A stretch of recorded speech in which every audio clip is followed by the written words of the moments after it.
Ta yuwa lahenu malakolam. Ashia kitchanu. Bemis fotav vetsmenu. Lishmawa kol shofar. Blessed are you, Yahuwah our Elohim, King of the universe, who have sanctified us by your commandments and calls us to hear the voice of the shofar.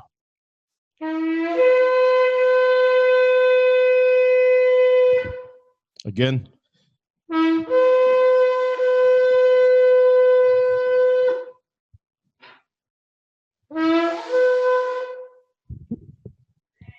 Hallelujah. All praises to our King. Let us all sing the Shema.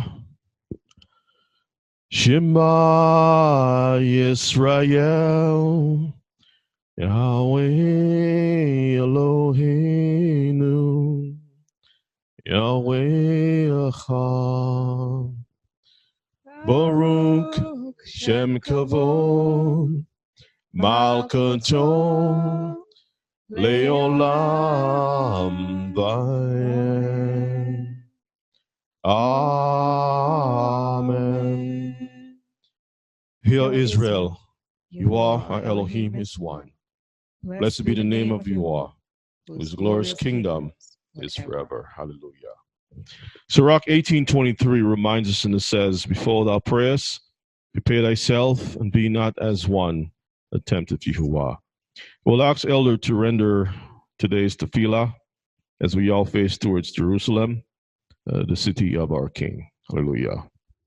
Our gracious and eternal Father in heaven, we want to say thanks to you again for sparing our lives during the hours of the night. Thank you again for blessing us to see this another blessed and holy Shabbat day. As we come together, your children from the four corners of the earth, we want to say thanks again for gathering us. We pray, Holy Father, that thou may bless the service today. Thou may speak to the teacher, speak through him, speak for him, and bless the words to our hearts and mind, that as we hear the words, we'll say thank you. Guide us and protect us. Any sick, we pray, dear Father, thou may touch their bodies, that they all may receive healing, and your name will be praised forever and ever. Bless us all and guide us as we continue to worship and to praise you, Father. Give us a good Shabbat day today, because we ask it through your Son. In Yeshua's name we pray. Amen. Our Father, which art in heaven, hallowed be thy name, thy kingdom come. Thy will be done in earth as it is in heaven. Give us this day our daily bread, and forgive us our debt, as we forgive our debtors. And lead us not into temptation, but deliver us from evil. For thine is the kingdom, the power, and the glory, forever. Amen. All praises to our King. Thank you, Elder. We give all praises to our Elohim for his love and his mercy, which endures forever. And we thank him that he has called us out of darkness, as Kepha said, into his marvelous light. Today we are here to study the word of the Most High, and our class is called Head of Household, Understanding Biblical Near Eastern Culture. This is going to be a part one of our study. I think that we have a lot of information to really go through. We cover different aspects of the culture, which I believe is very important. We will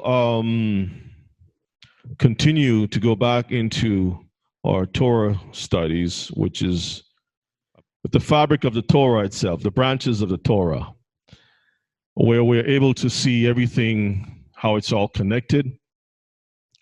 And this is how we will be able to better understand our culture. In today's class,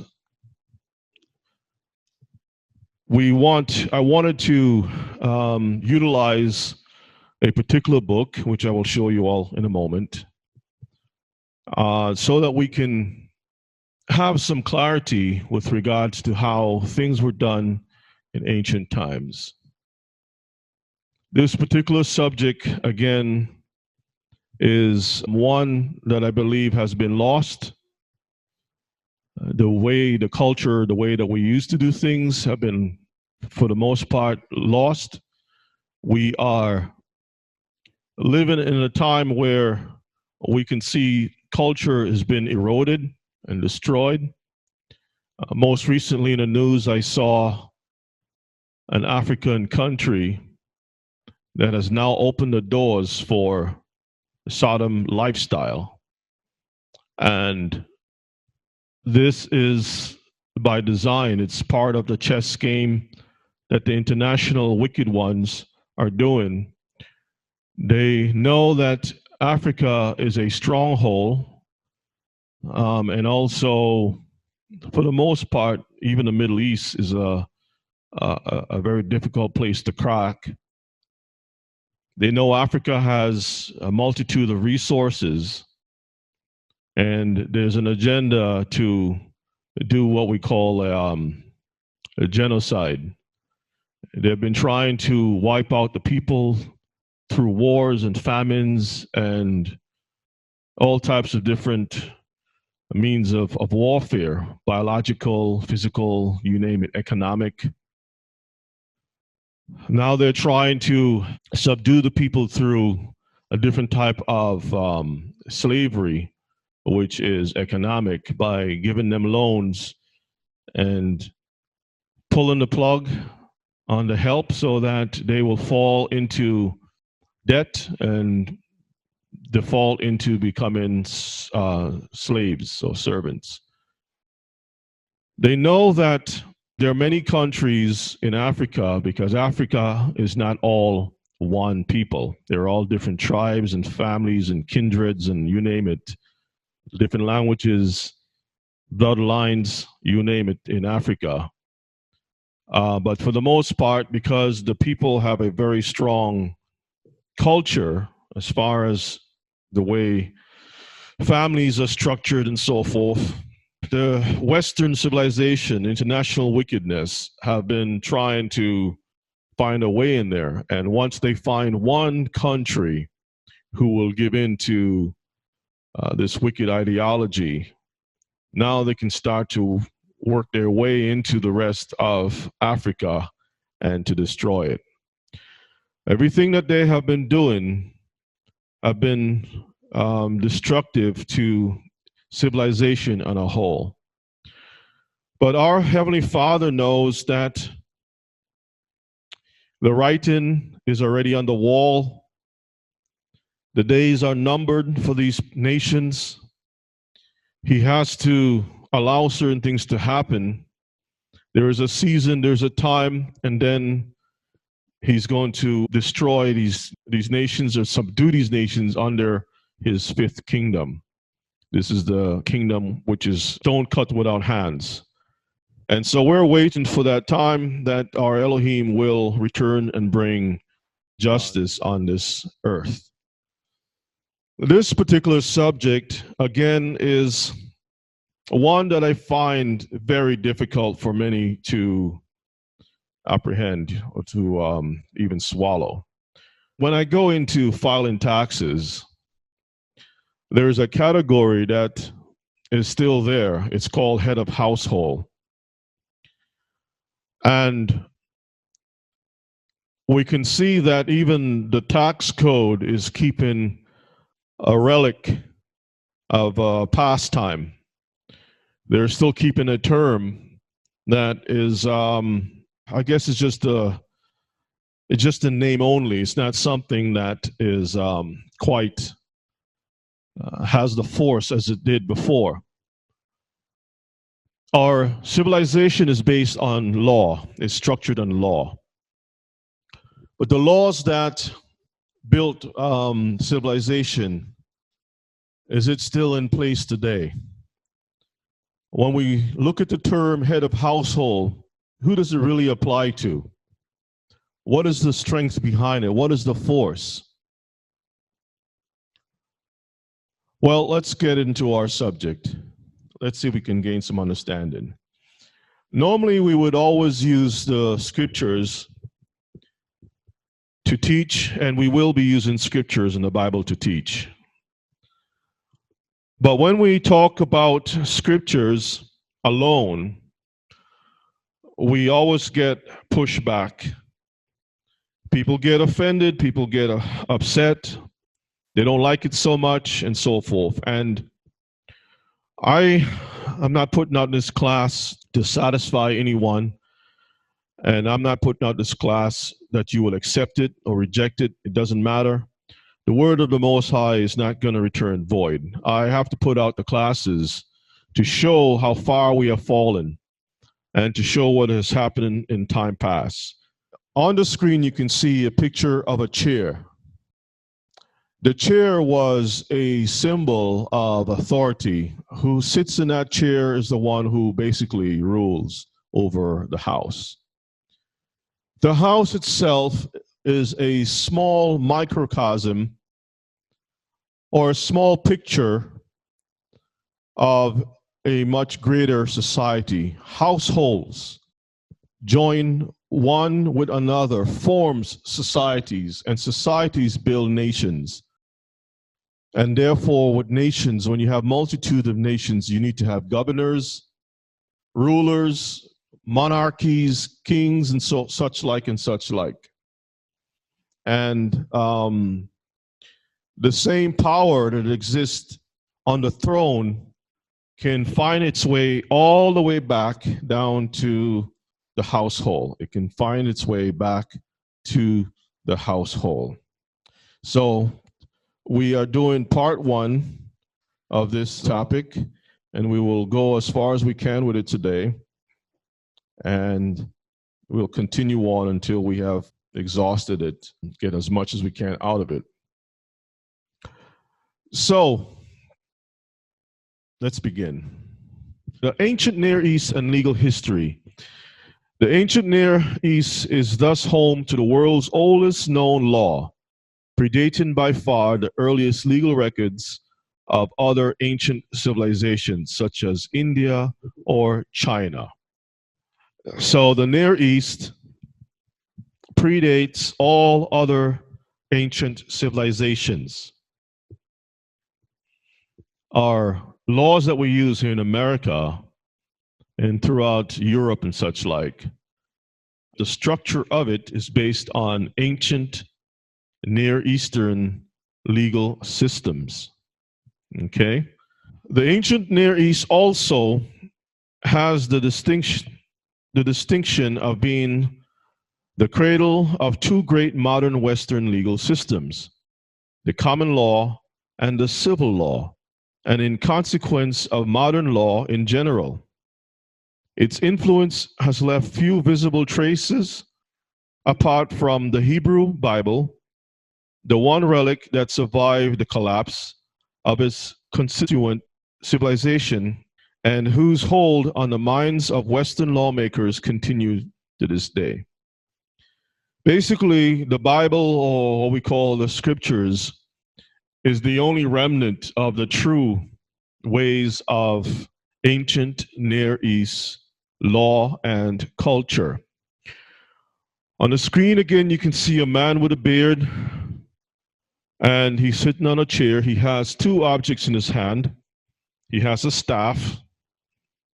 He has a staff, and he also has what is that? A flower. You see the flower? The flower itself is a symbol of power. It's also a symbol of authority. And this is where today we have the Most High said to Israel that they should put flowers on their garment. Do you know what it's called? It's called a tzitzit. It's a sign of law, authority, power. We will go into tzitzits at another time. The map that you see on the screen here, for the most part, shows the areas that is called in that square. It's the area that we call today the ancient Near East regions. You can see where parts of Egypt is included in there. You can see definitely Jerusalem, Israel. You have Nineveh to the north, where you see Assyria. Then you have Babylon in the middle. You have parts of the Persian Empire. and then it touches into India just a little bit. As you pass India, or the middle part of India, and you continue going eastward, that is the far east. But at the border where India is to where Israel is, to the southern region of Turkey, where Syria is located, and then you go into Egypt, that was basically where most of the ancient Near Eastern culture reside. This is also where you find the Shemitic and the Hamitic people intermingling with each other. All right? So when we read the book of Genesis, for example, it speaks about Abraham coming out from Ur of Chaldea, or Chaldees. And Ur, if you read Genesis chapter 10, you will see that Nimrod, the beginning of his kingdom, Genesis 10 and verses 9. Can you get that for me and read it? We'll be pulling stuff up on the screen so everyone can see it. As a matter of fact, let me just go ahead and do it now. Genesis 10, verse 9. He was a mighty hunter before Yahweh. Wherefore it is said, even as Nimrod the mighty hunter before Yah. And the beginning of his kingdom was Babel, and Erech, and Akkad, and Calneh in the land of Shinar. Out of that land went forth Asher, and builded Nineveh, and the city of Rehoboth, and Calah. And Resen between Nineveh and Calah, the same is a great city. And Mizraim begat Ludim, and Anamim, and Lehabim, and Nephtuhim, and Pathrusim, and Casluhim, out of whom came Philistim, and Caphtorim, and Canaan begat Sidon. No, that's good. You can stop there. Go over to chapter 11 now, and let us read verses 1. We'll start from 1. Genesis 11, verse 1. And the whole earth was of one language and of one speech. And it came to pass, as they journeyed from the east, that they found a plain in the land of Shinar, and they dwelt there. And they said one to another, go to, let us make brick, and burn them thoroughly. And they had brick for stone, and slime had they for mortar. Okay. So in Genesis chapter 10, we see that Ham, or Cush, or Nimrod, who came out from the Hamitic people, established cities and so forth, and one of it was called Shinar, right? That was all the way where we call today Iraq. So on the screen you can see Babylon, Mesopotamia, Susa, and whatnot. That particular region is where Nimrod had occupied. Now, if you continue down to verses 27, skip on down to verses 27. Verse 27. Now these are the generations of Terah. Terah begat Abram, Nahor, and Haran begot Lot. And Haran died before his father Terah in the land of his nativity, in Ur of the Chaldees. All right, that's all we need.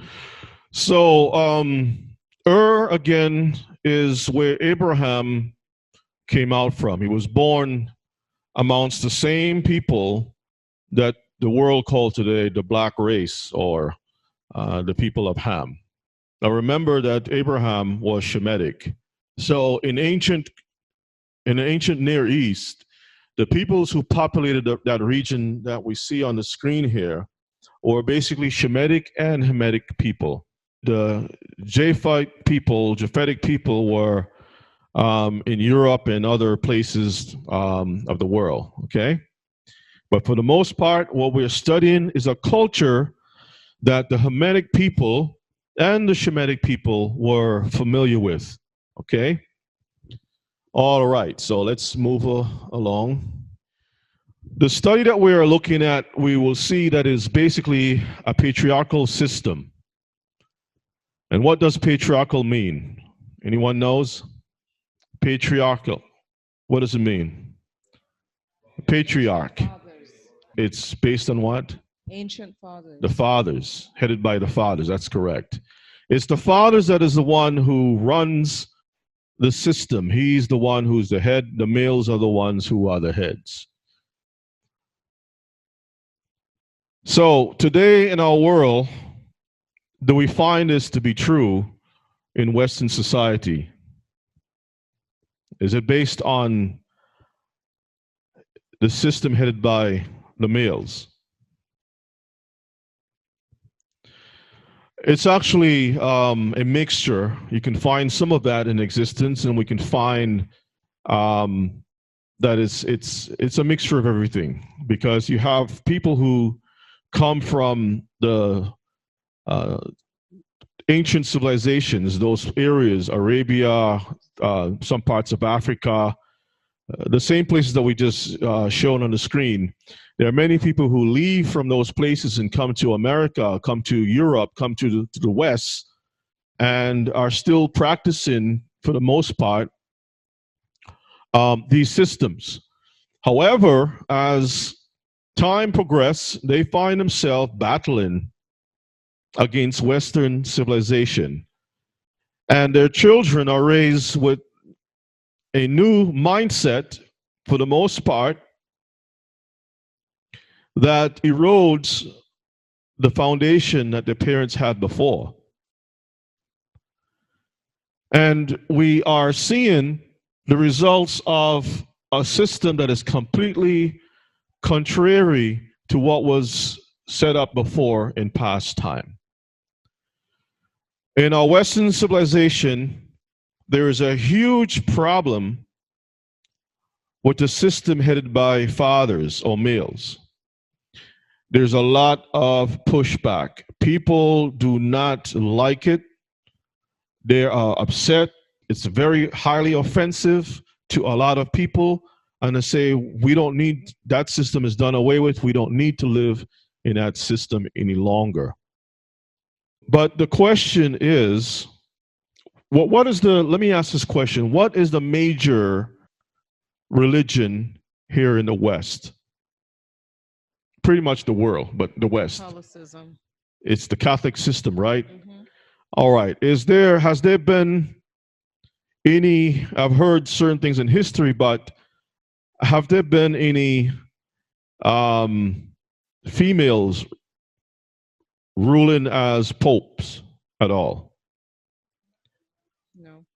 Okay, there have been some rumors about one or two females that, sat on the papal throne for a minute, but 99.9% of those who have sit on the papacy have been males.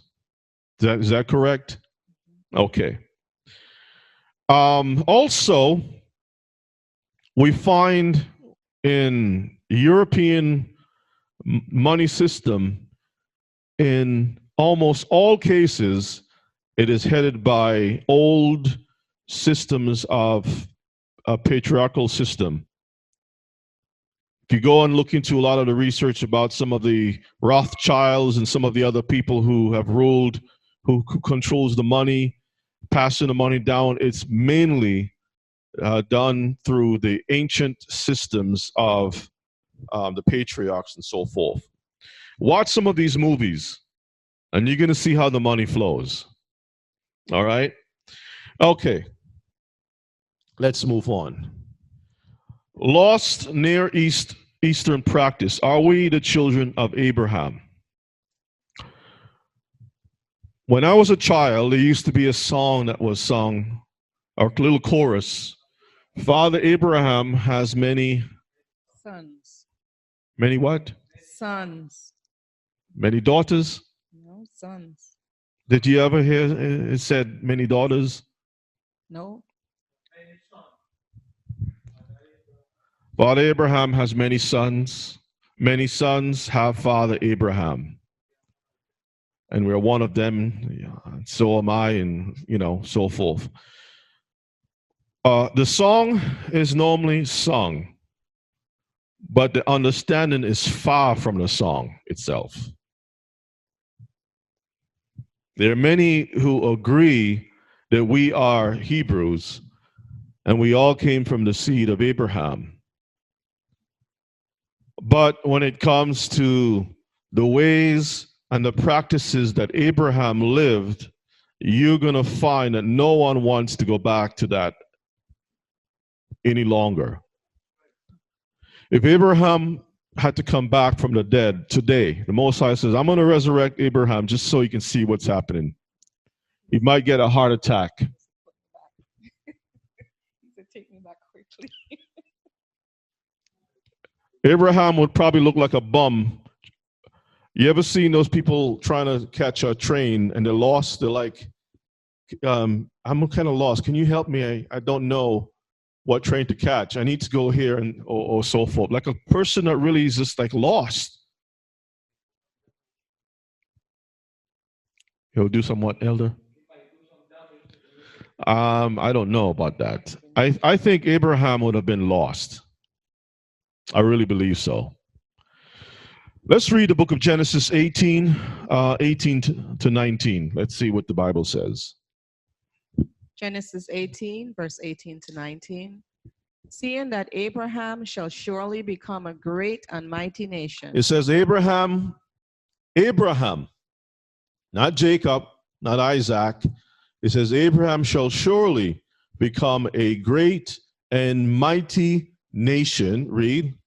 And all the nations of the earth shall be blessed in him. Mm-hmm. For I know him. The Most High says, I know Abraham. That he will command his children and his household after him. And they shall keep the way of Yahuwah to do justice and judgment, that Yahuwah may bring upon Abraham that which he hath spoken of him. Do you know that this is near impossible to do today? Any male who wants to go back and practice the ways of Abraham will find himself hanging high. They're going to find themselves in a lot of problem. I'm going to say the majority of males will find themselves in a slew of problems. You might have a war for about, I don't know, maybe 6 months to a year. You might find yourself being served divorce papers. You might find a posse being raised against you. You may find people saying and call you a cult. I mean, there will be a whole number of things that will happen being said. Remember, the Bible is saying Abraham shall surely become a great and mighty nation. How is that going to happen? Ask the question. How is that possible? How do men become mighty nations? They do it by themselves? Obedience to themselves? Kindreds, children, households. There's a reason why the title is called Head of Household. The head is the one to hold the house. So we have to ask ourselves the question, who is the head of the household? I doubt we'll get a straight answer on that from everyone. Who is really the head of the household? If you want to do a litmus test, if you really want to prove it one of these days and you'll find out who's the head of the house. If you get in an argument, you're not the head of the house. If no one doesn't want to talk to you anymore, you're not the head of the house. If you say, let's go, you're not coming, not following you, you're not the head of the house. If you open the door and they close it, you're not the head of the house. There's a whole lot of things you can look at as a litmus test to prove whether you are truly head of household or not. Seeing that Abraham shall surely become a great and mighty nation. And all the nations of the earth shall be blessed in him. Question. For I know him that he will command his children. Oh, wait a minute. At that particular time, as far as the word plural children is concerned, that didn't happen yet, right? Children. And his household. That means that Abraham was the one in charge of the house. He was the one holding the house. He was the keeper of the house. He was the one who had the authority over the house. It wasn't the other way around. And also, one of the things that this particular class is going to do is going to prove that most of us are Christians. We're not Hebrews.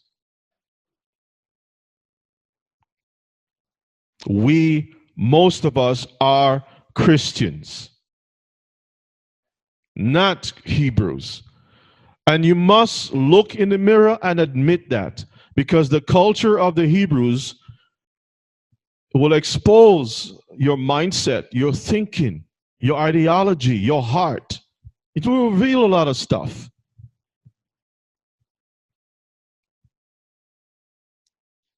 I know for myself speaking, when the question of head of household was put on the table,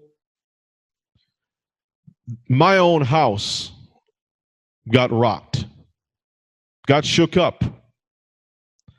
And this is just an example that we find in every single male household, because it's not something that is easy to go into. This is why this particular subject is considered to be a third rail, and most people avoid it because it is a capsule of many things inside of this capsule. As we go into the study with head of household from the ancient Near Eastern culture, you would see there's a lot of different things that's inside of this capsule. It is what forms society, civilization. The Bible says, the way of the Lord, and they shall keep the way of Yahuwah to do justice and judgment, that Yahuwah may bring upon everybody else. It didn't say that. It says, bring upon Abraham that which he have spoken of him. The Most High made a contract directly with the head of household. He didn't make the contract with the other people in a household. He made it with Abraham. Everything went through Abraham. If we are supposed to be replicas of Abraham, then we shouldn't have problems today. But again, because of being raised in this Western civilization, we have a lot of problems. Isn't it ironic that we live in a Western society whose future Messiah will be governing them by ancient Near Eastern laws? Think about that. Remember I asked the question, who's in charge of the Western religion? Who's the head of that? And we said it was the Pope, right? And the Catholic Church believe in Jesus Christ. So if they believe in Jesus Christ, we go into the prophets, and it speaks about the Messiah returning back. And the book of Ezekiel, the book of Zechariah, the book of Jeremiah, all of these prophets speak about a Messiah who's going to be setting up law and order based upon a ancient Near Eastern law or practices. Because in ancient Near Eastern culture, there is servants, maids, male servants, female servants, vassal kings. That means they're kings, and we'll read that too in the book of Genesis. That means that there are kings who serve under other kings. He's going to establish those things again. So we have been following a system, a westernized system, who has been fooling themselves for the longest time. Let's get rid of the old patriarchal system because that's male chauvinism. Okay? Guess what? You go to church, you believe in Jesus Christ, you believe in the Messiah. And when the Messiah returns, what do you think he's going to do? Tell you what, let's go to the book of Psalms chapter 2. Yes, brother.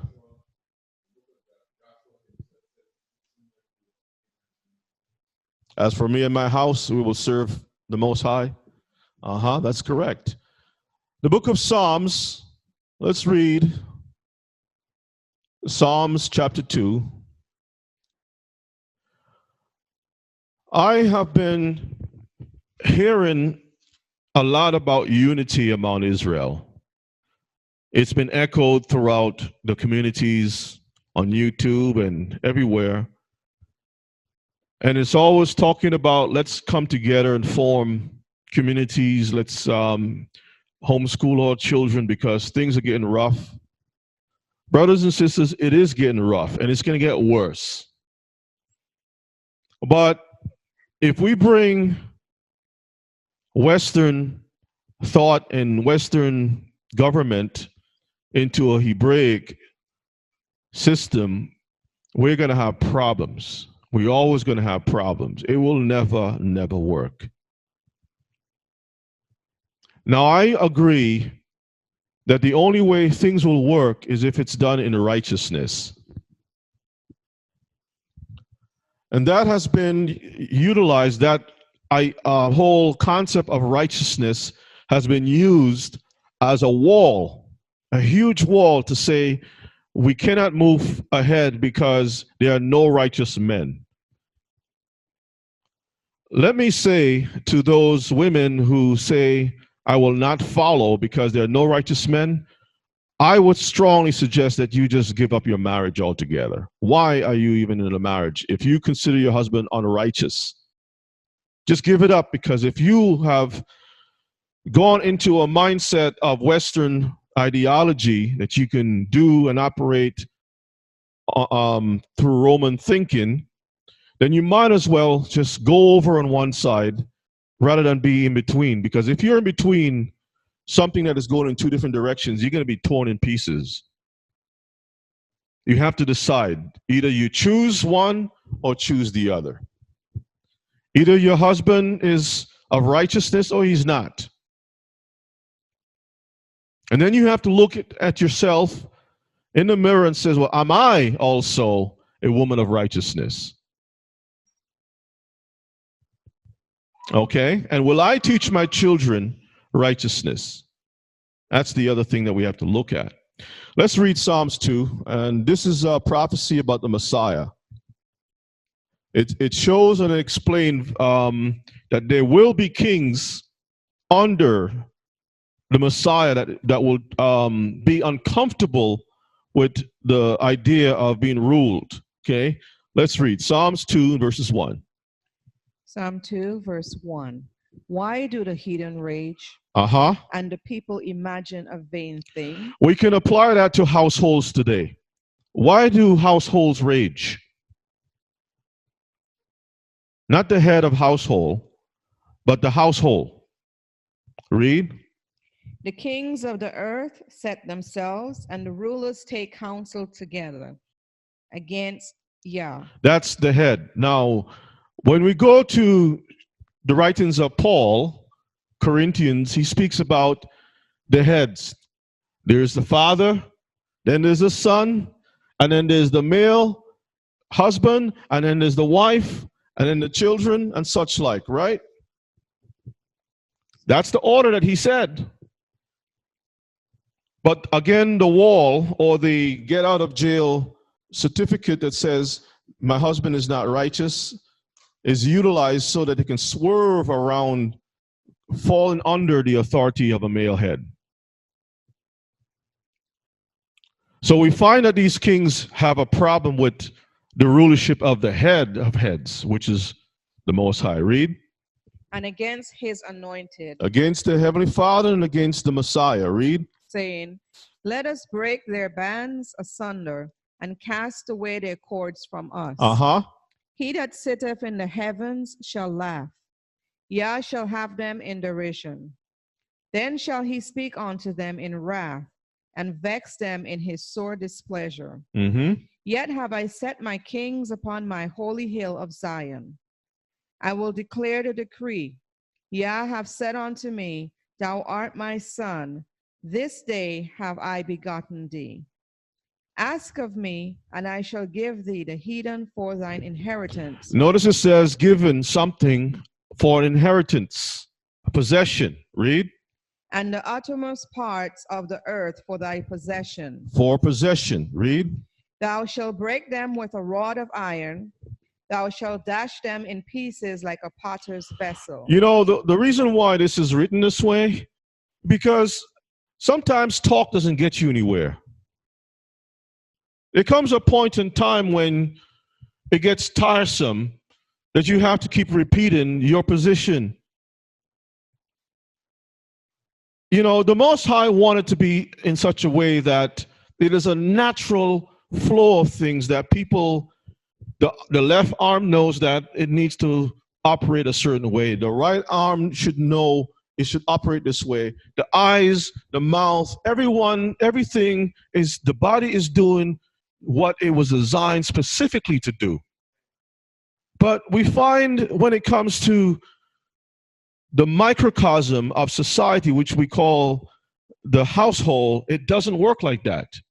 There's so much opposition. So much opposition. Honey, can you do this? Stoops. I can't even do it. I need some more water. Let me get a little bit more water.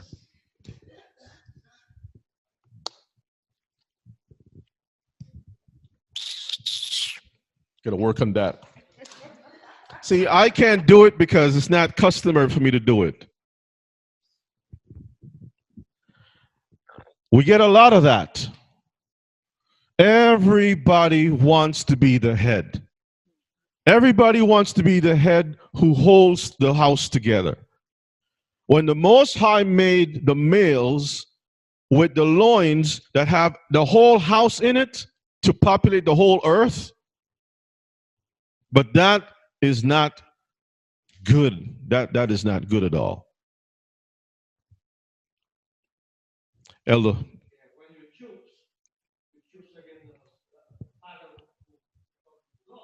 And most people don't realize that you are sending the wrong message and setting a bad example. We're going to read some stuff in the scriptures. Read on for me. Verse 10. Be wise now, therefore. This is the part that I want us to see. You see, he doesn't want to use the rod. He doesn't want to use the rod. He just wants to, he says to be wise now. Read. Be wise now, therefore, all ye kings. Be instructed. Be instructed. Ye judges of the earth. You have to pay attention, learn, and understand your role. But they don't want to follow. This is called, in the scriptures, vassals, vassal kings. These are kings who serve other kings. Now, you all may think that this doesn't happen today. Well, you're wrong. What do you think America is?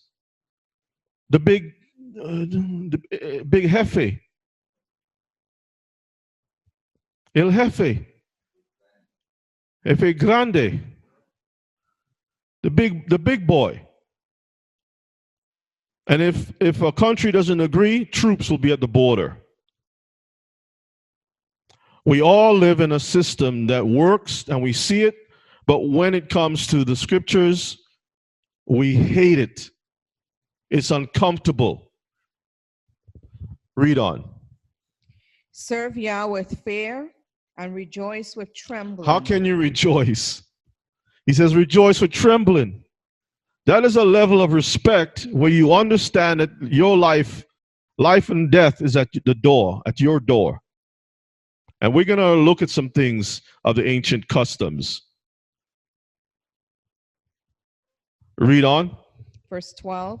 Kiss the Son, lest he be angry. Stop. Kiss the Son, otherwise he'll be what? Angry. But in our day and time, in order to pacify, the male have to say, well, let me just try to get along. You can't be angry. You can't be firm. You can't be this. You can't be that. You have to be sweet chocolates, sweeties, bubble gum. Read that again, verses 12.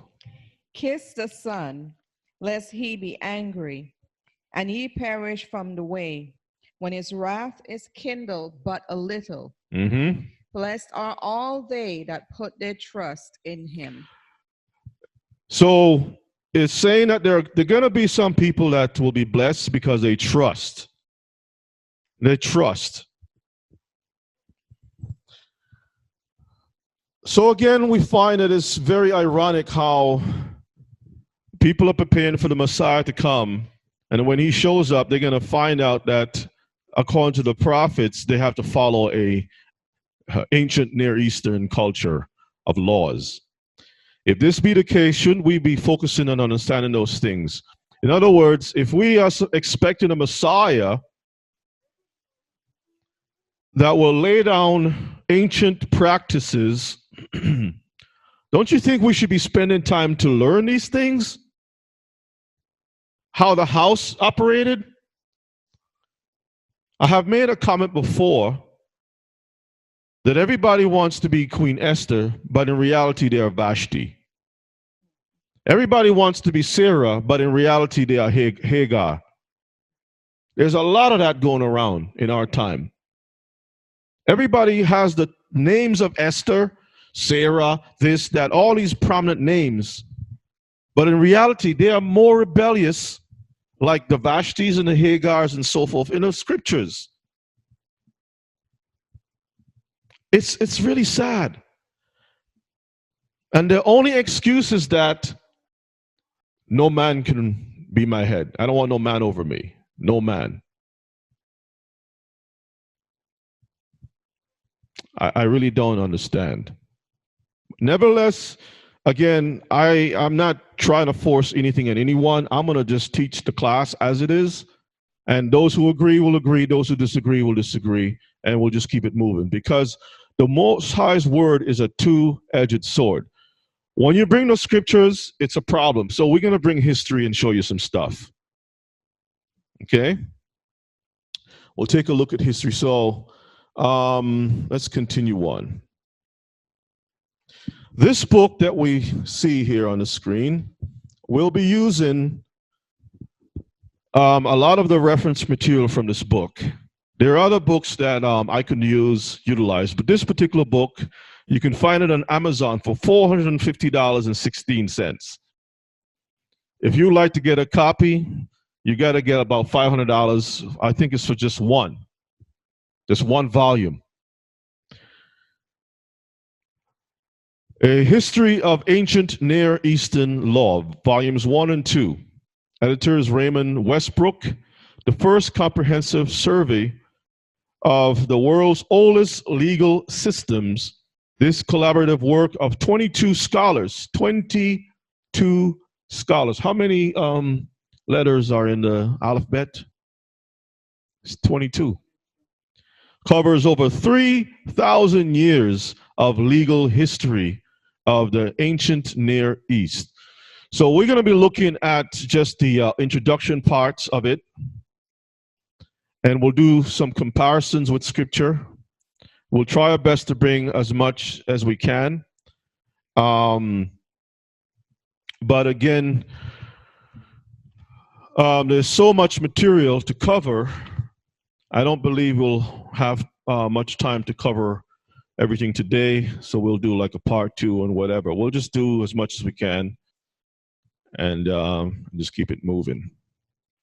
So I find, again, when I go into topics with regards to marriage, with regards to rulership of the house. It always makes people upset. It always, it just irritates people. I don't know why that is, but I understand why.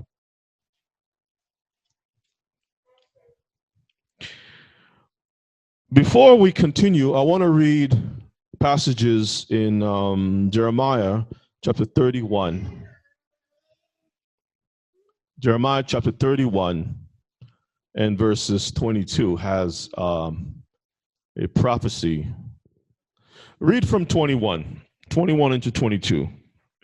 Jeremiah 21 verse 20, Jeremiah 31 verse 21 and 22. Uh-huh.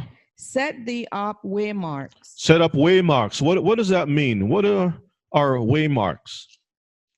Something to mark your way. It's very simple. Okay, it's something to guide you. Go ahead. Make thee high heaps. Set thine heart toward the highway, even the way which thou wentest. Turn again. It says, return again, turn around. O Virgin of Israel, turn again to these thy cities. Come back to the place that you belong. Verses 22. How long wilt thou go about? How long are you going to keep on your journey and your path? You're going contrary, you're going opposite from the place that you're supposed to be. You're leaving your house. You don't like the house that you were in before. Read. O thou backsliding daughter. Backsliding daughter. Read. For Yah have created a new thing in the earth. Now there's a new thing in the earth. Read. A woman shall compass a man. I wonder what that really means. A woman shall compass a man. Come from behind and take over. It seems that way. Do you think that this is a prophecy?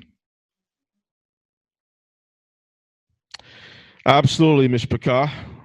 You see, the Bible is letting us know that the direction Israel was going was wrong. Trying to break away from the order. Last time we talked about order, we talked about unity or chad. We saw how the first place that this unity began was in the Garden of Eden. We never had an opportunity to really see, other than the one speech thing that happened. And even that was force, because Nimrod forced the people to go and build bricks, cities and stuff. That was force. People didn't really want to do a lot of stuff that he was pushing. But we can see that there was always this unity among mankind. When the Most High set an order how things should be. Let's go to the book of Esther. All right, Isaiah 3:12. Okay, let's take a look at that. Isaiah chapter 3 and verses 12, you said? All right. Thank you, Ima.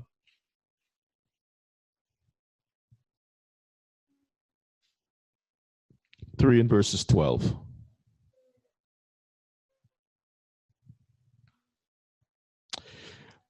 All right. Go ahead and read.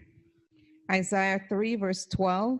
As for my people, children are their oppressors, and women rule over them. O my people, they which lead thee cause thee to err, and destroy the way of thy paths. So who's the one leading? It was the women. It was the women that was leading, and because the men started to follow the women, they found themselves being lost. Our path, our ways were destroyed. We were being destroyed, Mishpachah. This is the problem. Read on for me, please. Verse 13. Yah standeth up to plead, and standeth to judge the people.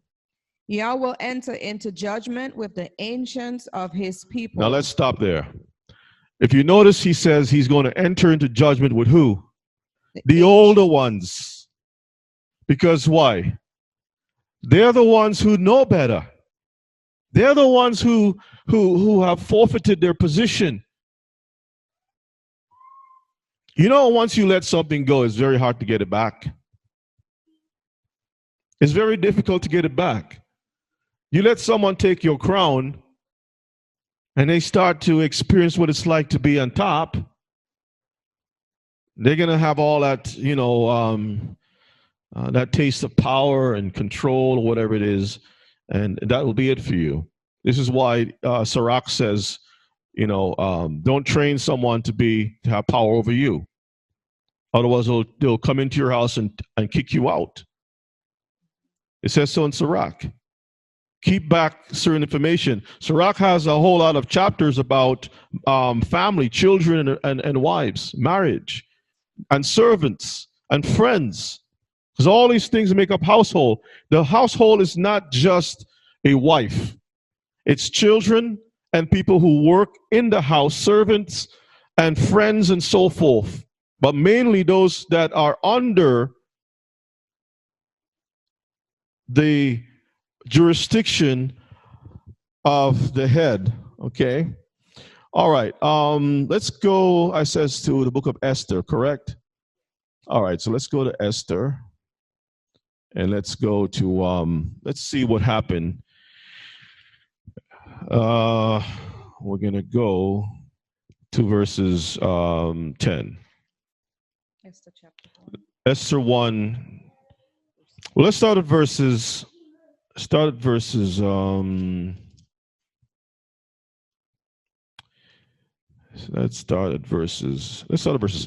I don't want to read too much. Esther 1 and verses 8.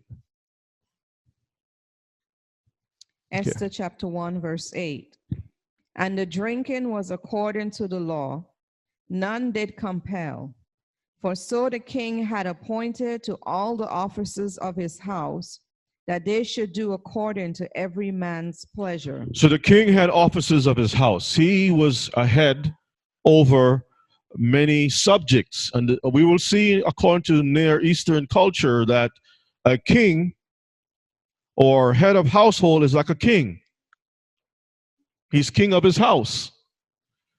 The same way you can look at a structure of a house, you can use that as the cell block to build a nation. This is why Abraham was to build nations. He was the template of how things should be. So let's read on. Also Vashti the queen made a feast for the women in the royal house, which belonged to King Ahasuerus. No, which belonged to Queen Vashti. Who did the house belong to? King Ahasuerus. It belonged to the king. So even though she had a royal house, she's in that royal house, so she can make her own feast. She can do the feast. But who was the head over Vashti? King. It was the king. Read on. On the seventh day, when the heart of the king was merry with wine, he commanded Mehuman, Biztha, Harbonah, Bigtha, and Abagtha, Zethar, and Carcass, the 7 chamberlains that served in the presence of Ahasuerus the king. So these are servants. Again, the servants in the household, like with Abraham. Read on. To bring Vashti the queen before the king with the crown royal, to show the people and the princes her beauty, for she was fair to look on. Read on. But the queen Vashti refused to come at the king's command. She did what? Refused to come. She refused to come. You see what the problem is? She refused. Now, was Ahasuerus a wicked dude? No, he wasn't. If he was stingy, wicked, whatever the case, you think she would have a crown royal, a royal crown, and have a royal house and throw her own feasts and all kinds of stuff? Would she have privileges? That's the point I'm trying to make. Would she have the authority to do certain things? No. But she was given provisions. She was given allowance. And you see what the results were of her freedom? Huh? You see what she did with her freedom? She refused. And this hardens a man. This makes a man angry. This frustrates a man.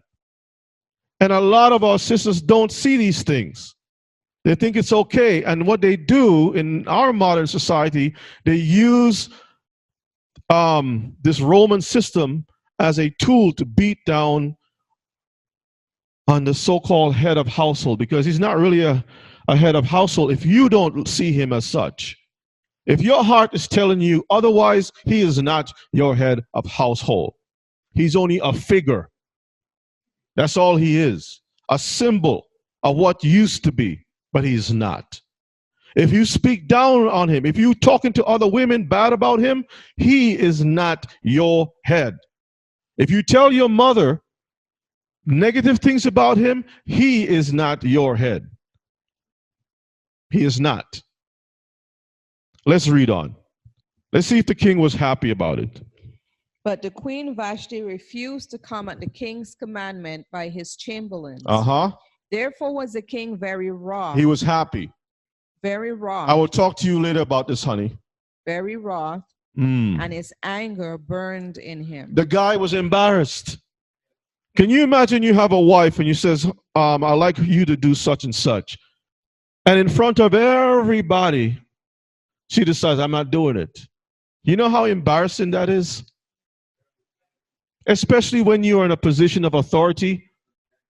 When you call upon your wife to do certain things and she says, I'm not doing it. I refuse to do it. You know how hurtful that is? Now, you being a man, you're not going to go in a corner and cry. But you're going to get the other side of the fence, which is anger. And nobody wants to deal with an angry man. Nobody wants to deal with a man who has to put his feet down. You think King Ahasuerus wanted to put his feet down? He didn't want to do that. This is why we read Psalms 2 first, where it says, be wise, therefore, kings. Be instructed. Submit yourself. And those that submit themselves will be blessed. You want to be wearing the royal crown on your head. You want to be with your girls and talk about your nails and how life is so good and everything else and how you travel. You want to talk about all the nice stuff. The guy's a wicked guy when he doesn't give you vacation. He's a wicked guy when he doesn't give you stuff. But if you want the good stuff, why don't you just submit yourself? Why do you have to oppose him? And if you have a long history of opposition, don't expect that the guy is going to change and give you blessings when you're always opposing him. You have a long history of being rebellious. Long history. Everything, the husband says open, you say close. He said close, you say open. He said come, you say go. It's just a pull, tug and pull, over and over. So who is the head of household? Because according to Hebraic culture, Aleph is the first letter, or Aleph is the first letter in the alphabet, and it denotes an ox, the head of an ox. So are you the head of an ox? Because as far as I know, the ox is for the male. That's what an ox is, right? Are there any female oxes? Not that I know of. Huh? Sarah called him Elohim, Lord. No, that's no, that for a woman in our time to call her husband Lord, you're talking about she'll have to go to the dentist and remove all her teeth, because she'll be biting her tongue every single day. She'd rather just go get her teeth removed. Forget it. Me call that guy Lord? Him? He was Lord when you had the appetite for the money, the sex, whatever it is that you had desires that brought. Because I don't know in today's society if any woman suffered a club over their head, the caveman style relationship, where the man came and over the head and drag you by the hair and bring you into the relationship. There was something that you says, yes, I do. Before you can finish a sentence, I do. So, based upon what you said, it shouldn't be difficult for you to say, call him Lord, based on that criteria. But over a few weeks, it changes. Maybe your friends told you something, girl, you're going to submit to that man, and you start moving the head back and forth. The head goes like this, swinging back and forth, like swing doors and stuff. And then guess what? The children see the same thing. The daughters, the sons see that, hey, this daddy don't have no power. Daddy doesn't have any power. And the daughters see where the power is going to. And she is being educated on how the house really works. Let's read on. Vashti refused to come to the king's command by the chamberlains. Verses 13. Then the king said to the wise men, which knew the times. Wise men. He went to the knuckleheads? No, he went to the wise men. No, he went to the wise women. Who did he go to? Wise men. Who knew what? The times. The times. Read. For so was the king's manner toward all that knew law and judgment. Law. So now he's going to the courts. This is a legal matter. See, we all think that when a woman say no to her husband, that it's not legal. That no is nothing legal. There's no ramifications to that. Everything in this universe runs by law, whether you like it or not. There's laws in the earth. Seed needs water, it needs sunlight, it needs certain things. If it doesn't have it, it will not grow. It will not function.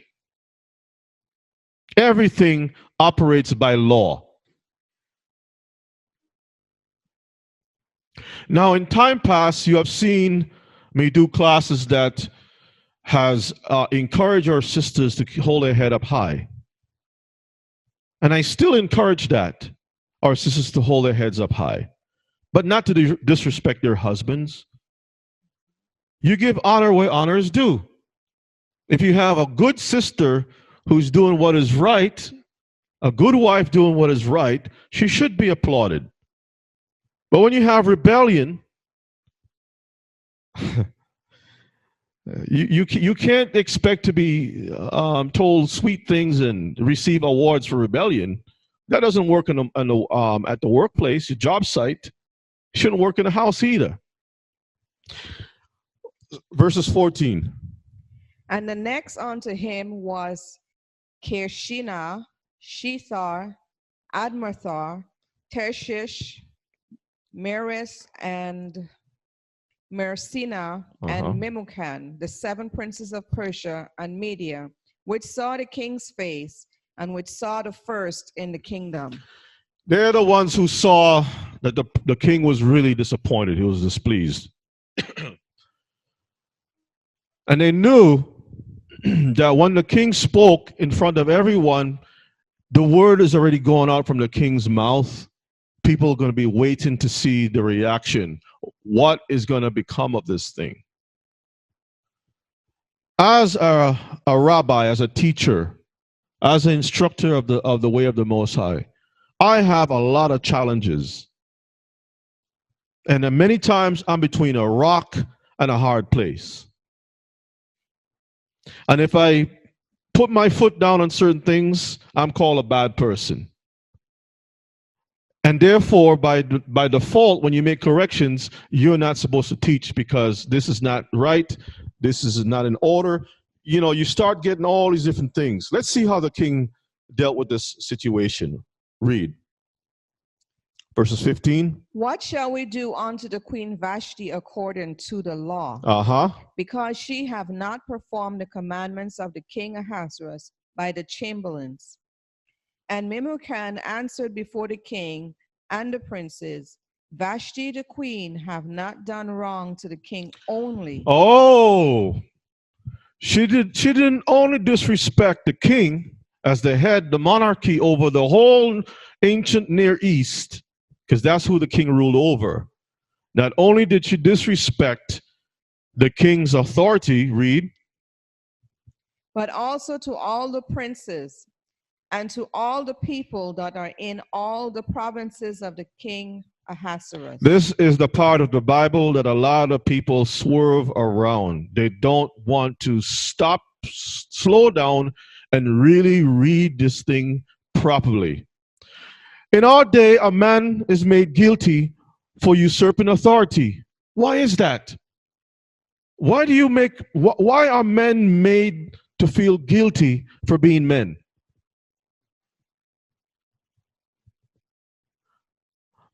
Imagine you go to the jungle and a lion starts to roar, and society says, no, don't do that.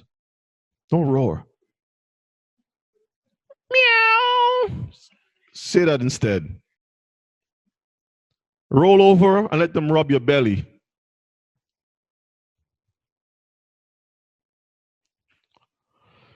Can you continue on, please? Verse 17. Uh-huh. For this deed of the queen shall come abroad unto all women. On to who? All women. All the women's. Read. So that they shall despise their husbands in their eyes. Uh-huh. Read. When it shall be reported. When it is reported. It's just a matter of time that news travel. You can't hide the thing. She start pushing her face up. When other women come around, they're going to ask her questions. Well, what's wrong with you? Oh, that man want me to come and just parade myself in front of the men's. Who do you think he is? Huh? Who do you think he is? Girl, I'm with you. I'm on your side. You're not going to go because, and then it just starts to spread all over the place. You know, in Near Eastern culture, we're going to see when we read this thing. We're reading facts. In Near Eastern culture, when you have a light bulb that flickers, you know what you do? You replace it. Nobody wants to have a light that comes on when it feels like. You need to see something and it flicker, it goes off. You're trying your best to see. Imagine you're driving your car down the street and your headlights go out. And in bright daylight, it just comes on. In the dark, it goes out. And during the daytime, it just comes on. You know, people die from things like that. And not just you alone will perish, but everybody else around you. So you got to take this thing to consideration. Look at this thing carefully and examine what is wrong with this thing. Let's read on. The king Ahasuerus commanded Vashti the queen to be brought in before him, but she came not. She did what? She came not. From bad to worse. She could have come and says, well, king, I'm sorry. That day I wasn't in my right mind. I had my cycle or something, some excuse. At least put some butter on the bread. But she knew exactly what she was doing. And she decided within herself, I am not going to do whatever the king wants to do. That's not my agenda. I have my own agenda, my own mind, my own. It's me, me, me, me. That's the way she was thinking. And that thing started to spread. When it shall be reported, read on. Verse 18. Likewise shall the ladies of Persia and Media say this day unto all the king's princes which have heard of the deed of the queen. Thus shall there arise too much contempt and wrath. We call that private wars, private battlefield. Now, this is a good way to disassemble any society, cause a breach in the household, and then society starts to fall apart. Why do you think we see things the way it is today? The men are not the ones ruling anymore. When you read the Willie Lynch letter, I'm always going to go back to that. The first thing that the slave master recognized, he used agriculture with the horses. He understood there's a male stallion that has to be broken. When you break that stallion, you can set the course for the rest of the herd. It's called a herd, right? What is it called? A herd for horses? Okay. They use the same concept applied to the male. break the male down in the presence of the female, then put the female up a notch, but let her know that the one that is higher than her is the master. And now this male is broken. He can't operate. He's like a broken chicken. A rooster, like, he's not sure of himself. He can't crow in his own pen. Now the female hens are chasing him all around the place instead of he chasing them around. If you watch chickens, right, Elder? You see when the rooster comes out of the pen, he starts to scratch the ground and he expects the females to come his way. And if they don't come his way, what does he do? He looks for them and he runs behind them and bring them back. You get your behind over here. He scratches the ground again and he watches to see if they're going to eat. Now the females who has the hen, he gave them a little break. But they're still under his authority. Is that correct? Nature is there are people who always talk about nature teaches us stuff, but they don't really care about what nature is teaching. They disregard it. They have a problem with it. So let's read on verses 19. 19. Let's see how the king resolved this problem. If it please the king, let there go a royal commandment from him, and let it be written among the laws of the Persians and the Medes, that it be not altered, that Vashti come no more before King Ahasuerus, and let the king give her royal estate unto another, that is better than she. That is the same like her. Better. So there must be some qualifications that must be on the table to know what is supposed to be better than Vashti. Vashti, I'm sure she was a smart, intelligent, or whatever woman she was, but she used her position to block the king from doing what he's supposed to do. Just the whole symbol of not showing up was going to send the wrong message to the whole nation. So now the enemy could just walk right into the Medes and Persia empire and just take over, because now the governors can't rule anymore. The officers can't rule anymore. The husbands can't rule anymore. They can't operate their homes like it's supposed to. Everything is upside down. The society will start to fall apart. This is where we are today. Okay. Read on verses 20. And when the king's decree which he shall make shall be published throughout all his empire, for it is great, all the wives shall give to their husbands honor, both to great and small. And the saying pleased the king and the princes, and the king did according to the word of Memucan. All right, we can stop there. So it says, all the wives shall give to their husbands honor. That's so unnatural for you have to write things into law and to make it such a way that they have to give honor. It shouldn't be that way. Yes, bro. You want to grab the microphone? Yes, shalom to everyone. Shaul in the New Testament says the same thing, basically what is being mentioned here. He told the men to love their wives and their wives to respect their husbands. So, but do you know that there is a definition? There are two different definitions. When the husband says this is the definition for love, the wife is going to say that is not what love means. They will say, well, you are not loving me. They would say that. So now you have two different things going on in the house. Yes, we're going to read on to 22. All right, let's finish up in 22. Go ahead and read. For he sent letters into all the king's provinces, into every province according to the writing thereof, and to every people after their language, that every man should bear rule in his own house, and that it should be published according to the language of every people. That every man should bear rule in his own house. These are the ancient customs, but today, Mishpaka, oh boy. So you see that this book is cost $400 and something. The good stuff ain't cheap, huh? Let's move on. Let's look at personal status according to this book. It says this. Read for me. Read for me, please.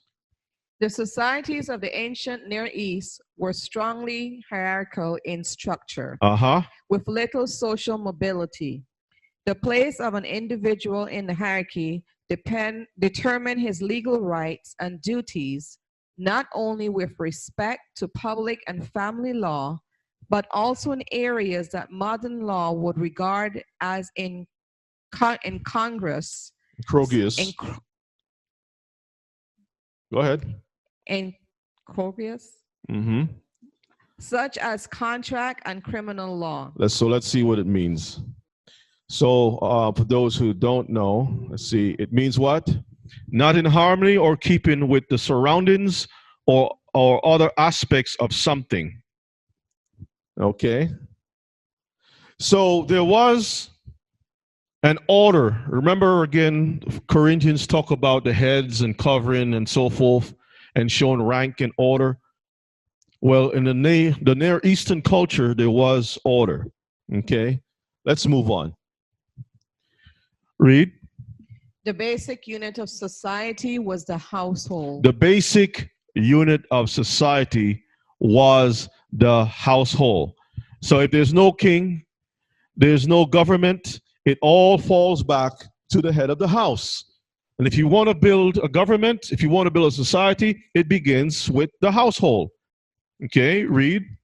Ideally, it comprised an extended family that could cover 3 generations and additional dependents, such as slaves, apprentices, and persons in debt bondage. Although in practice, it might exist with only fragments of these components. So it's saying that a household in a Near Eastern culture, you had 3 generations. What does that mean by 3 generations? Grandfather, the father, and the son. Okay? And then it says you also had dependents, you also had servants or slaves, people that work for you, and you had people who had to pay off their debts. So it's showing you that because when we read the scriptures, it tells us about households, how it works, and Abraham is a good example. We'll go into that too. Okay? Let's continue. The head of the household was typically the father. It was who? Typically the father. Oh, the father was the one in charge of the household. Read. A household is often called house of the father. So this is not me putting my words in there. This is almost a $500 book of 3,000 years of research, of study, history, that is telling us something that we're supposed to already know. I don't need to spend $500 to know what the Most High set up since the Garden of Eden. Who's the head of household? But sometimes we need to go there to remind us because we have problems.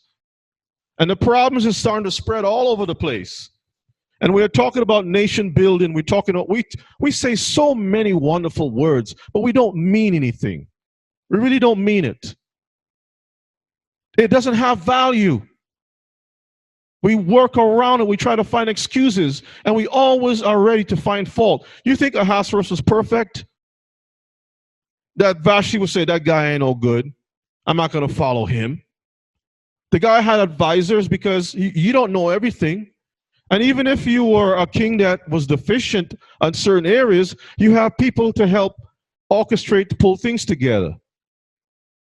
But you don't disrespect your head just because he doesn't know everything. But that's what we have in today's society. The man is always belittled, but you need the man for a lot of things. I am tired of hearing how our sisters are belittling our men from time and time again. You hear it in their speech all the time. You hear it. And I would say, please do not call me a Rebbe if you're not going to listen. There are things in the Torah that tells you when the judge of the community lay down certain things and you don't follow, it's going to be on your back. Don't use these titles. Go to school. You pay your $30,000 loan. Go to school, to college, and do whatever you want in the college, and say, well, I paid my money, so give me my degree and see how that works. Disrespect the teacher. Disrespect the order. Disrespect the dean of the college. The authority. Tell the policeman to his face, I pay taxes. I pay your taxes, and disrespect him and see what happens. See, we know how things work, but when we come into the quarters of our house, we disrespect a whole lot. Go ahead and read it again. The head of household was typically the father. A household is often called house of the father.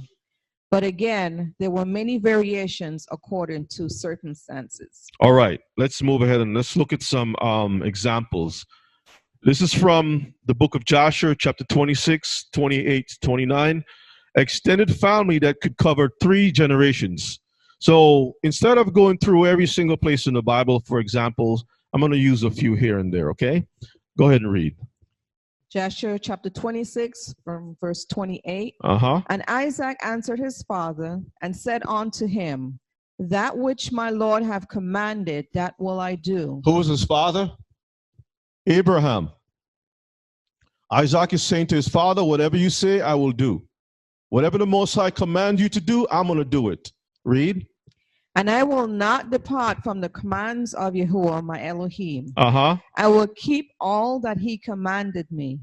And Abraham blessed his son Isaac and also his children. Uh-huh. And Abraham taught Jacob and the instructions of Yah and his ways. So there were 3 generations around. And Jacob was in some far-flung place. They all stayed under the house of Abraham because Abraham is the only one who can allow people to go or come. He's the one who was the head of his house. Isaac couldn't go and start something new. Jacob couldn't go and start something new unless Abraham gave him permission to do it. Read on. And it was at that time that Abraham died, in the 15th year of the life of Jacob and Esau, the sons of Isaac. And all the days of Abraham were 175 years, and he died and was gathered to his people in good old age, old and satisfied with days. He was satisfied. I wonder how he got that, how he became satisfied, how he got that satisfaction. Or was it vexation of spirit? Through respect and obedience. Because when a man says this is how it's going to be, that's how it's going to be. I don't know, brethren. I think, anyway, I believe because we have, I would call it pseudo rights. We just listen. Right now, we're just being entertained. It's just entertainment. This is not really learning or teaching. This is just entertainment. I just want to see what this book has to say. That's it. Let's continue on the next slide. So he was satisfied with days. Read the rest. And Isaac and Ishmael, his sons, buried him. All right. Let's look at additional dependents such as slaves, apprentices, and persons in debt bondage. Genesis 12 and verses 5. Genesis 12, verse 5. And Abram took Sarah his wife, and Lot his brother's son, and all their substance that they had gathered, and the souls that they had gotten in Haran. And they went forth to go into the land of Canaan, and into the land of Canaan they came. That's a household. He had servants. Even Lot was under Abraham's jurisdiction. You see what the Bible is saying right here in front of us? All the souls that they had gotten. Where did they get those souls from? Huh? That's ancient Near Eastern culture. Let's read verses 16. And he entreated Abram well for her sake. Uh-huh. And he had sheep and oxen, and he had asses, and men servants, and maidservants, and she asses, and camels. Abraham had received a bounty of extra servants, supplies, wealth from Egypt. Why? Because transgression, a legal transgression had happened. When Pharaoh had legally wronged a man who had a wife. You understand that? See, Pharaoh had a workaround, kill the man and take the woman. Abraham knew how the culture worked, that if I'm dead, a man can take you, Sarai, as his wife. So just say that, see, Abraham had the authority to instruct his wife what to do, what to say, how to carry yourself when you go into these places. And she did what, elder? She obeyed. She obeyed. She kept her mouth shut. She did what she had to do. Everybody cannot be Sarai. But a lot of people can be a Hagar. It's very easy to be Hagar. To be Sarai, even to transition from Sarai to Sarah, it takes work, humility, respect. It takes a lot of these things which a lot of women don't have today, unfortunately. Yes, elder.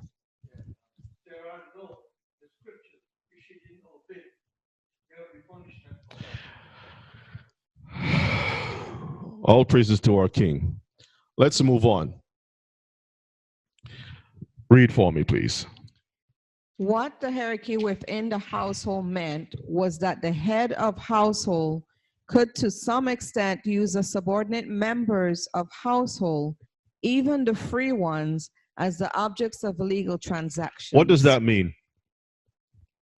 What does that mean? Anyone? What the hierarchy within the household meant, what your position meant, was that the head of household could to some extent use the subordinate members of the household, anyone that is not head of house, because there's only one head of household, not two, not three, not four, not shared head of household, one head of household.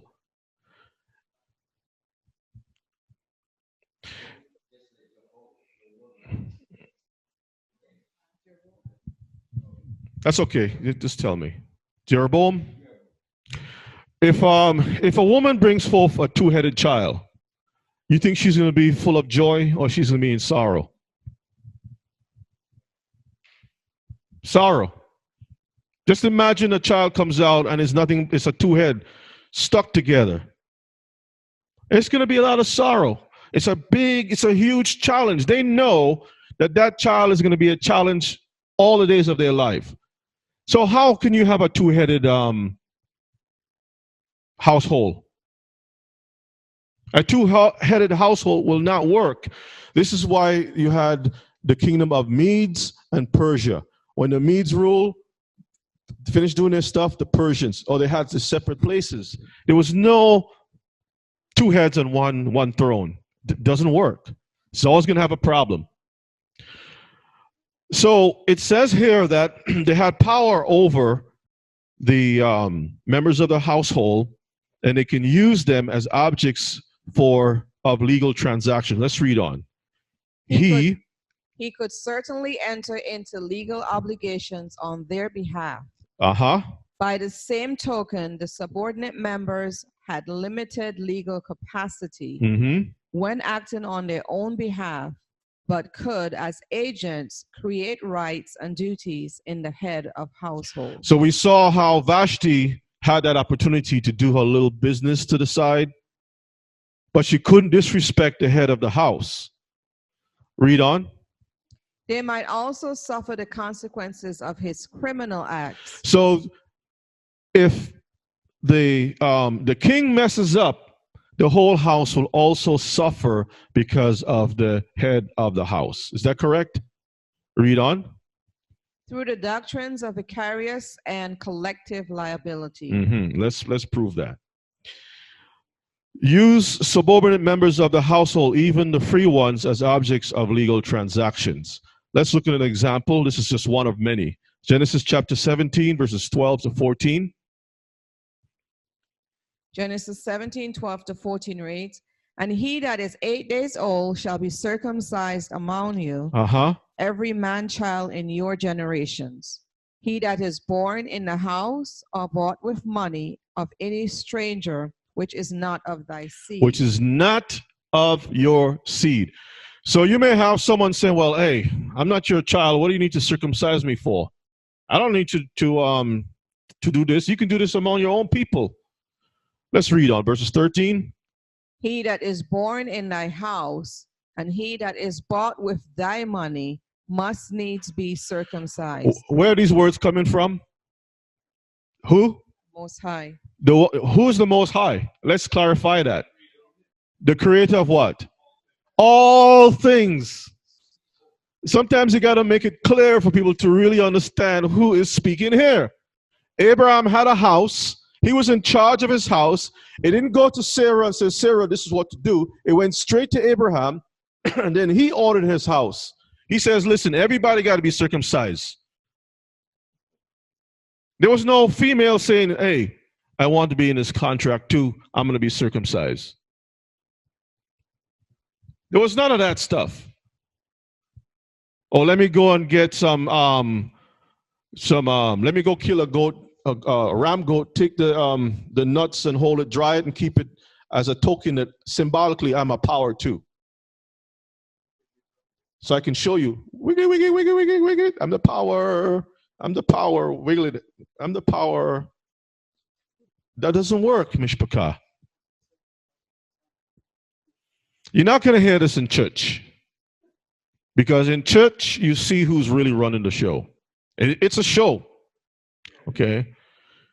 And it's highly offensive because it puts things back where it's supposed to be.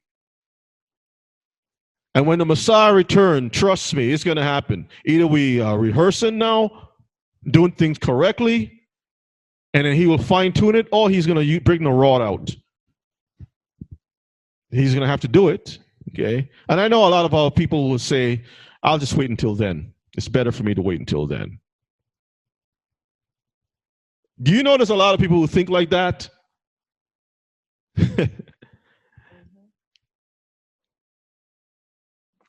Well, imagine you go into a dinner and everybody's supposed to wash their hands and come at the table. Do you think you're going to allow someone to come in and say, I'll wash my hands later on after I finish eat? They're just scratching the behind. They're coming at the table and they're going to tell you, oh, I'll wash it later on. Yes, Elder. During the Passover. Oh, with Yeshua and Peter? Yeah, if you don't wash, you don't have any part with me. You know why the priests also have to wash their feet? Because males do not stoop down when they pee. When you pee, standing, the pee can hit any place and ricochet and go on your feet or whatever it is. You got to wash yourself before you come into the temple, both your hands and your feet. It's just how nature works. Okay? Let's read. And my covenant shall be in your flesh for an everlasting covenant. What does everlasting mean? Forever. So if we read in the Bible where it says everlasting, and we say everlasting is only until Christ come, then we should also look at when Christ says, I'm going to give you everlasting life, and says, well, you're not here anymore. That's done away with. Huh? Everlasting is only temporary. That doesn't make any sense. Verse 14. And the uncircumcised man shall man-child whose flesh of his foreskin is not circumcised, that soul shall be cut off from his people. He have broken my covenant. The covenant is between the males and the Most High. And the males are the one who operate the household. That is the normal structure. Okay, now there are some little situations where we find a female is in a certain position, but we will see how that works shortly. Let's look at Genesis 19. We're going to read 6 to verses 8, and we're going to see objects of legal transactions. Something is happening, and I got to use this to deal with a situation. Use a person to deal with a very, in exchange, like currency, like money, in exchange for something else. Let's see what the book says. Genesis 19, verses 6 to 8. Uh-huh. And Lot went out at the door unto them, and shut the door after him, and said, I pray you, brethren, do not so wickedly. Behold, now I have 2 daughters which have not known man. Let me, I pray you, bring them out unto you, and do ye to them as is good in your eyes. So this is a transaction that he was about to do. Transferring his 2 daughters over to these people because he have the power of life and death over his family. It resides with him. Now, of course, when he got to the mountain and he was drunk, what happened to his authority? It went through the window. His daughters took the authority over the husband, over the father, and turned the father into a husband, and turned everything upside down, backwards.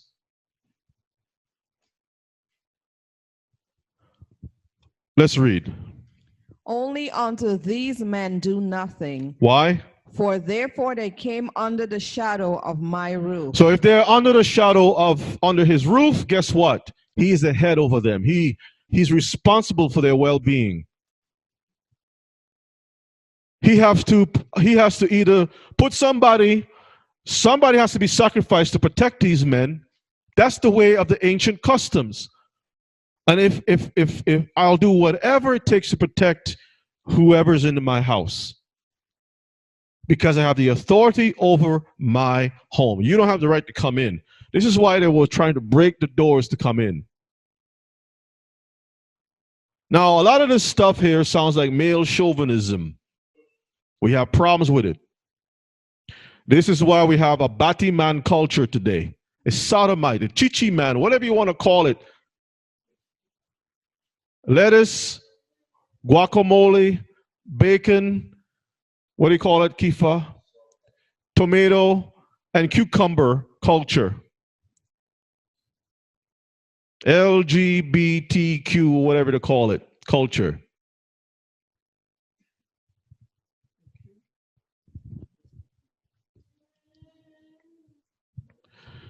They might also suffer the consequences of his criminal acts. Remember we read that? Let's see if we find proof of that in Near Eastern culture. The book of Joshua, chapter 7, we're going to read 18 to 20, and then we'll jump down 24 to 25, okay? Joshua chapter 7, verse 18 to 20. And he brought his household man by man, and Achan the son of Carmi, the son of Zabdi, the son of Zerah, of the tribe of Judah, was taken. So Joshua was waging war against the Canaanites. And Elohim says, if you keep my commandments, you're going to win the battles and stuff. You'll have power over your enemies. But if you don't keep the commandments, I will not fight for you. Was Joshua doing anything wrong? But Joshua was a leader. He was the head of the house of Israel at that particular time. So when one member of the house of Israel was doing wrong, guess what? He also feel it too. So the Most High gave him, this is called grace, an opportunity to correct the problem. And he went from house to house to find out where the problem existed. Verses 19.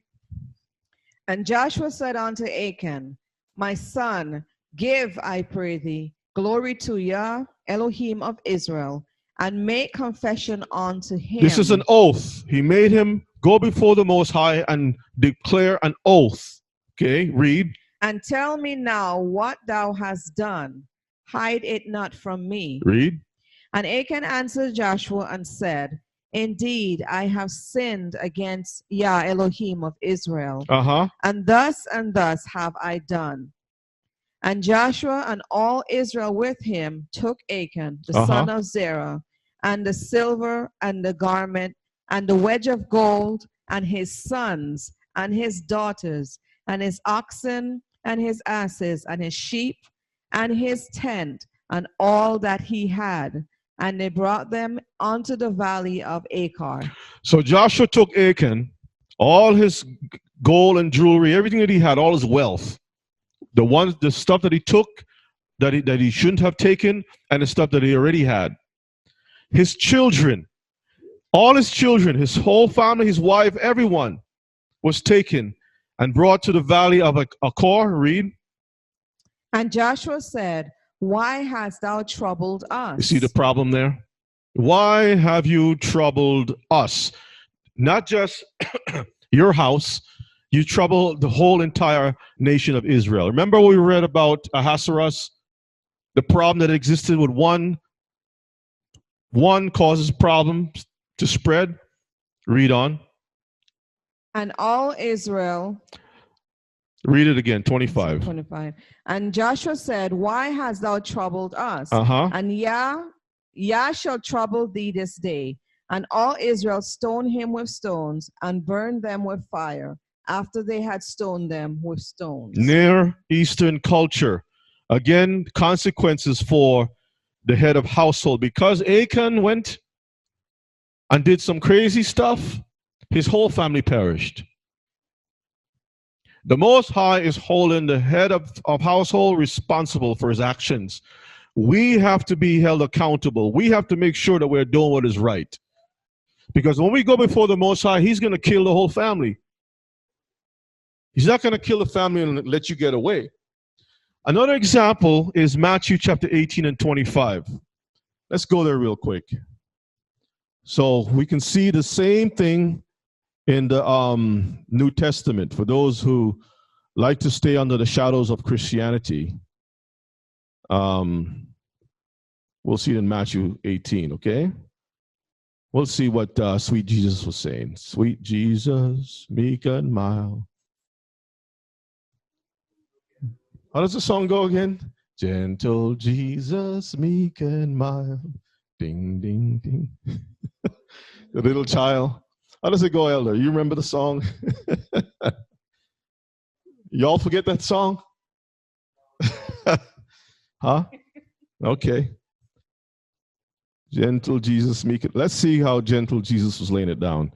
18 and 25. Let's read. But for as much Let's start at verses 22. Yeshua said unto him, I say not unto thee, until 70 times 7. Therefore is the kingdom of heaven likened unto a certain king, which would take account of his servants. And when he had begun to reckon, one was brought unto him, which owed him 10,000 talents. But for as much as he had not to pay, he didn't want to pay, his Lord commanded him to be sold, and his wife and children, and all that he had, and payment to be made. All right, that's all we need. You can read the rest of the story. You can see how the guy turned around and strangled another guy who owed him some money. And then the king found out, and the king went back and, because the king had forgiven the guy, basically the king gave him a chance to get himself together. He begged him, give me some time to get right with my debt, because I know if I don't pay this thing, I'm going to lose my life, my family, and everything else. I'll be placed into servitude to pay off this debt. The guy turned around, and you can see how the order works. The same authority that the king was going to lay on this guy, the guy took that same template and applied onto another person that was beneath him. So the king says, okay, you want to use the power like that, huh? Abuse. You're going to pay for it. Okay. But we can see that even in the time of Yeshua, it was customary because the people could have said, what are you talking about? We don't do that stuff here. Gentle Jesus, meek and mild. You know, they could have sang the song. They could have sang the song. They could have been confused, but they understood the culture. They understood how things operated in their neck of the woods. Okay, let's go back to our slides here. Let's look at gender from this book and see what has been said. Just real quick, let's go to it. Yeah, go ahead and read. As far as the legal systems were concerned, the archetypal person was a male head of household. So according to the legal system is concerned, it was always the male who had the right power to do transactions or whatever the case may be. Go ahead. Women as a class had no special status in the law. In the law. Okay, read. Rather, all subordinate members of a household, whether wives or male or female children, had more limited rights and duties. Limited rights and duties. Read. Legal capacity was therefore more a function of one's position in the household than of one's gender or age. Read. And the patriarchal household was by no means the sole configuration possible. So it means to say there are only special occasions where there was no male head of house. Let's look at that. A household might be headed by a widow or divorcee. A widow or divorcee, but it goes a step further. Let's see. Either alone or together with her adult sons. With her sons. Or brothers might together form a joint household. Because the males are the ones who, you may have a woman who inherited a lot of wealth from her side of the family. And then her husband also have wealth. And when he dies, she has all this wealth. She also has servants and whatnot. As we go into our studies, you will also understand that there are cases where servants can be adopted into, and that servant that is adopted into can be given the authority to manage the affairs of the house in cases where the husband is deceased or there's a divorce situation. Okay? So there are special cases where these things occurred, but it was not normal. Now, if our sisters today seeing this as a loophole, go ahead, poison your husband if you want to do that to escape, or just, breach the contract. Do something crazy and breach the contract. But also in Near Eastern law, you do these things, and guess what happens to you? If you try to leave that way, you'll be dead. Okay? So read it again. A household might be headed by a widow or divorcee, either alone or together with her adult sons, or brothers might together form a joint household, or a single person, male or female, might be entirely independent. All right. Let's look at Judith chapter 8. We're going to read 4 and 7. A household may be headed by a widow or divorcee. Let's look at a biblical example. So Judith was a widow in her house 3 years and 4 months. So she was a widow. Read. She was also of a goodly countenance. She had a good spirit within her. And very beautiful to behold. So she wasn't just beautiful on the outside. She was beautiful on the inside. She was rare. Rare. Beauty on both sides of the fence. Read. And her husband Manasseh had left her gold and silver, and men servants and maid servants, and cattle and lands, and she remained upon them. So she never got married, but she had servants. Now the husband can set the law up in such a way that his wife can operate because of the wealth that they have. If she didn't have the wealth, guess what would happen to her? She would become dependent. She would be dependent on she needs some means of income, some means of protection. Because of the mass of wealth that the husband had, she was able to have her house operating with no problem. Plus also servants who would be in charge of certain affairs. Okay? Let's look at Genesis 21. We'll read 20 and 21. Genesis 21, A divorcee, 20 to right? 21. Uh-huh. And Elohim was with the lad, and he grew, and dwelt in the wilderness, and became an archer. So this is talking about who? Ishmael. This is Ishmael when he was sent out with his mother. So if he's sent out with his mother, guess who's the head of household? The divorcee. We'll see. Let's take a look and see. And he dwelt in the wilderness of Paran, Uh-huh. and his mother took him a wife. His mother did what? Took him a wife. She's the head of the house in that sense. In that special case. Read. Out of the land of Egypt. And we saw in the book of Joshua what became of that, right? You read the book of Joshua. Let's go there. Let's read the book of Joshua. Yes, we're gonna go there. Book of Joshua, chapter 21. We'll pick it up at verses 13.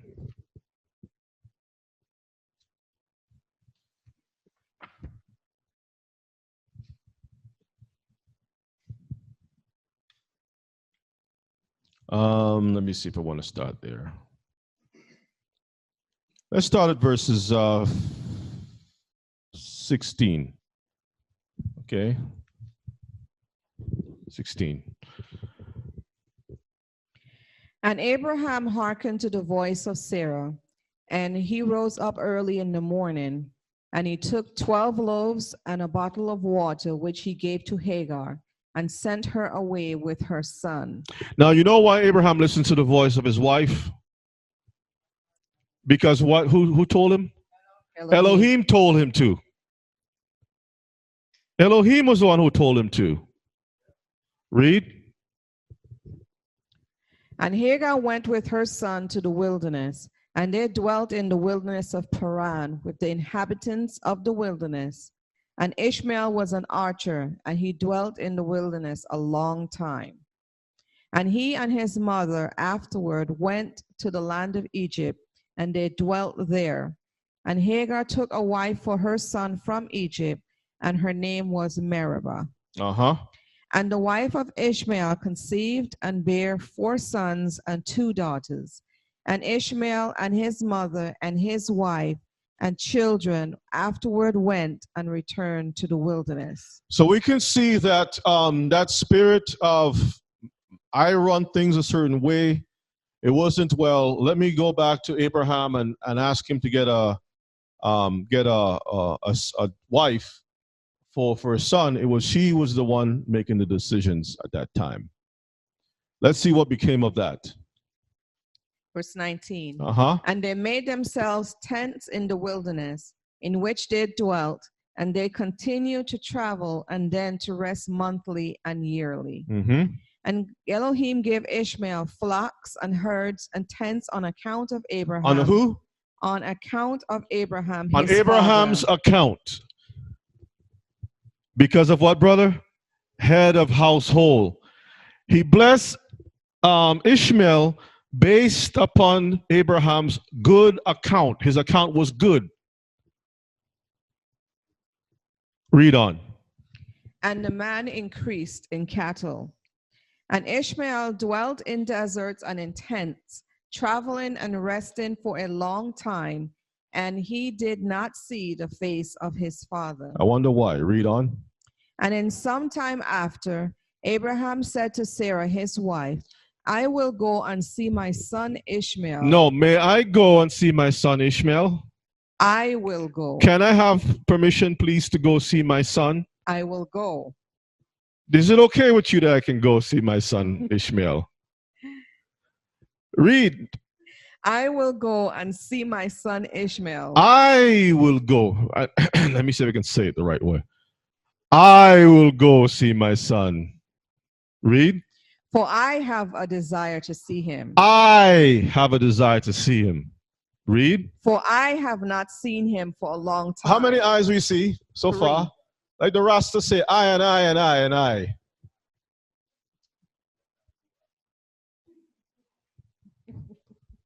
Read on. And Abraham rode upon one of his camels His camels. to the wilderness to seek his son Ishmael. He took his jeep and he went to see his son. Read. For he heard that he was dwelling in a tent in the wilderness with all belonging to him. Uh-huh. And Abraham went to the wilderness, and he reached the tent of Ishmael about noon. Uh-huh. And he asked after Ishmael, and he found the wife of Ishmael sitting in the tent with her children, and Ishmael her husband and his mother were not with them. So the mother was not there with in the tent where she's supposed to be. She was there with governing Ishmael's business. She should have been home teaching the young lady how to operate the house, right? How to take care of your husband, take care of the children, according to what Paul said, right? But she's out there with Ishmael. Read on. And Abraham asked the wife of Ishmael, saying, where has Ishmael gone? Uh-huh. And she said, he has gone to the field to hunt. So he was in the field hunting. Where was Hagar? Where was Hagar? Read on. And Abraham was still mounted upon the camel, for he would not get off to the ground, as he had sworn to his wife Sarah that he would not get off from the camel. And Abraham said to Ishmael's wife, my daughter, give me a little water that I may drink, for I am fatigued from the journey. If you come to a house and you have to be saying these things, instead of these things are said to you, you know there's a problem. First thing that the woman's supposed to do when guests come over is do what? Can I offer you something to drink? Can you get something? Do you feel a little hungry? You may not have anything. Make stone soup. Go out in the backyard, dig up a stone, or make a stone soup or something. Yes, elder, stone soup works. Something. In most cases, you got to dig it out the wife. Honey, can you go do this? Honey, can you? You have to be both the wife and the husband to keep a good face as a head of household. Ahasuerus might as well put on a garment and go and parade himself in front of the men because his wife wasn't doing it. He might as well do that. Switching the role. Switch. Go ahead and read. Continue on. Verse 27. And Ishmael's wife answered and said to Abraham, Mm-hmm. we have neither water nor bread. And she continued sitting in the tent and did not notice Abraham. See that? She saw the man, an old man come in a desert, hot place. I don't have bread, I don't have water. Well, you don't look hungry to me. You don't look thirsty to me. You must have water around somewhere. And I don't think that this is my son Ishmael. I raised Ishmael better than that. And Hagar's supposed to know because she was Sarah's servant. Okay, read on. Neither did she ask him who he was. Uh-huh. But she was beating her children in the tent. She wasn't talking to them, she was beating them. You want to know why? That rebellious spirit was already in the children. It was a family of rebellion. Disorder. Disorder. Mommy was one of disorder. The children come out the same way. Everything is upside down. Read on. And she was cursing them. She was what? Cursing them. And she also cursed her husband Ishmael and reproached him. And she probably cursed Abraham too. Your daddy no good. You no good. Your children are no good. All generations got cursed. You know how Hebrew women do it. They make sure you feel that sting. They get to the place, they know that soft place, sensitive spot, they go in there and they dig. And they don't only dig, they rub some salt in that thing too. And then leave it there to like you're an animal to be roasted. Season you up really good.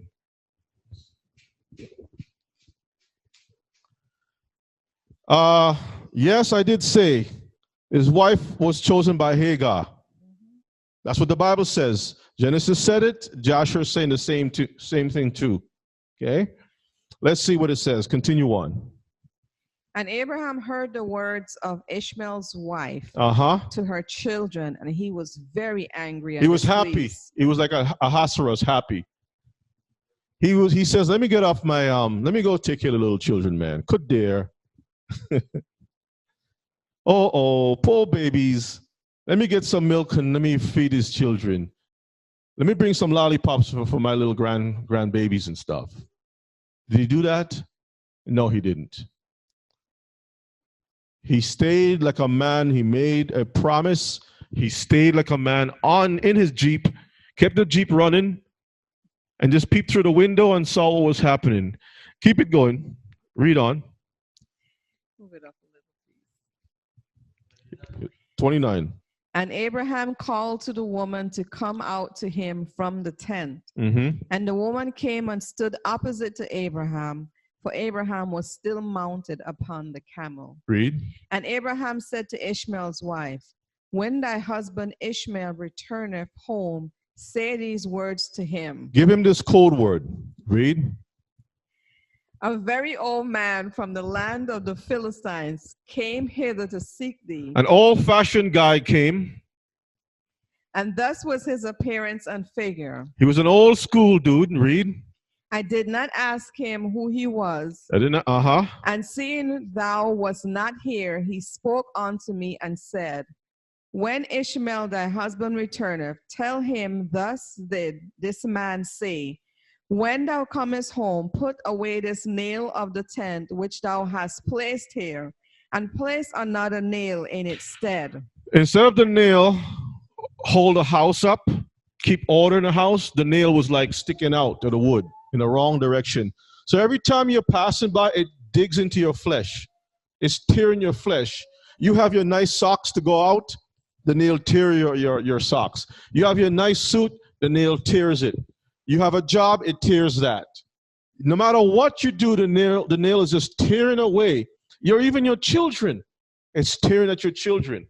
You can't have order. How can you be at two places at the same time? You got to go take care of bringing food to put on the table. Then you got to come home and correct all the damage that this nail is doing in the house. Repair stuff. Who wants to spend their time trying to repair stuff?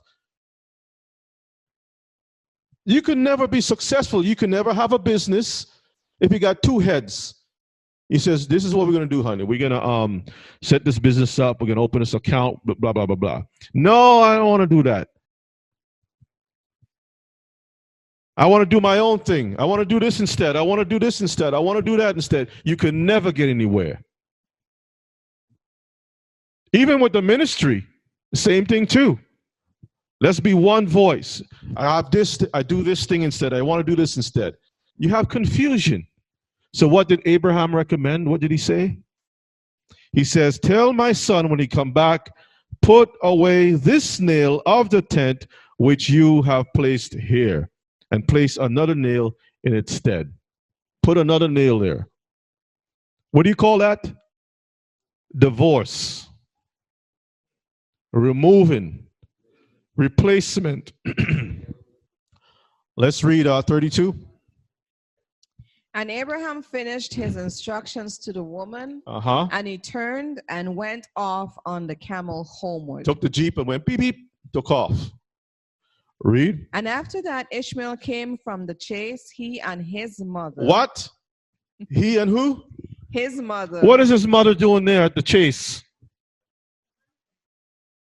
What is his mama doing out on the chase? That's a man's job. You're supposed to be home helping with the babies and stuff. You out there doing the same thing that your son's supposed to. Because Abraham didn't train his daughters to go hunt with bows and stuff. He trained Ishmael to shoot with the bow and the guns or whatever it is. It's not only there for hunting, but it's also for defense. So when the war starts, you think Hagar is going to go out there and fight too? You see, this is the Western society is killing our people. They're all going to find out real soon. I just saw that America just made a woman commander of the army or something like that. And I said to myself, oh, okay, you're going to lose a war pretty soon.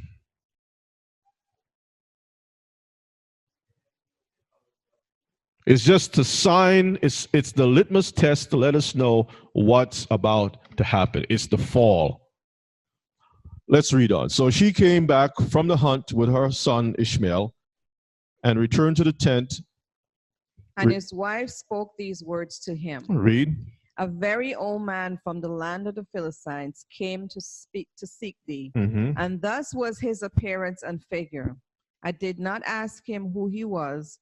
And seeing thou was not at home, he said to me, when thy husband cometh home, tell him, thus saith the old man, put away the nail of the tent which thou hast placed here, and place another nail in its stead. Uh-huh. And Ishmael heard the words of his wife, and he knew that it was his father. He knew it was daddy. And did it say that Ishmael disobeyed his father because he loved his wife? That he loved his children? Let's see what the Near Eastern ancient culture was all about. Read. And that his wife did not honor him. His wife did not honor him. She running her mouth. She cursing out the children. She even cursing the man when he's not even there. Can you imagine that? In front of people that she would consider to be a stranger. When Abraham's whole thing about him is hospitality, you are the opposite of hospitality. You don't know how to entertain anyone. You're in your corner, locked in your room. You don't even want to come out to do anything. And then you want to be saying that you are the wife? Let's read on. And Ishmael understood his father's words that he had spoken to his wife. And Ishmael hearkened to the voice of his father.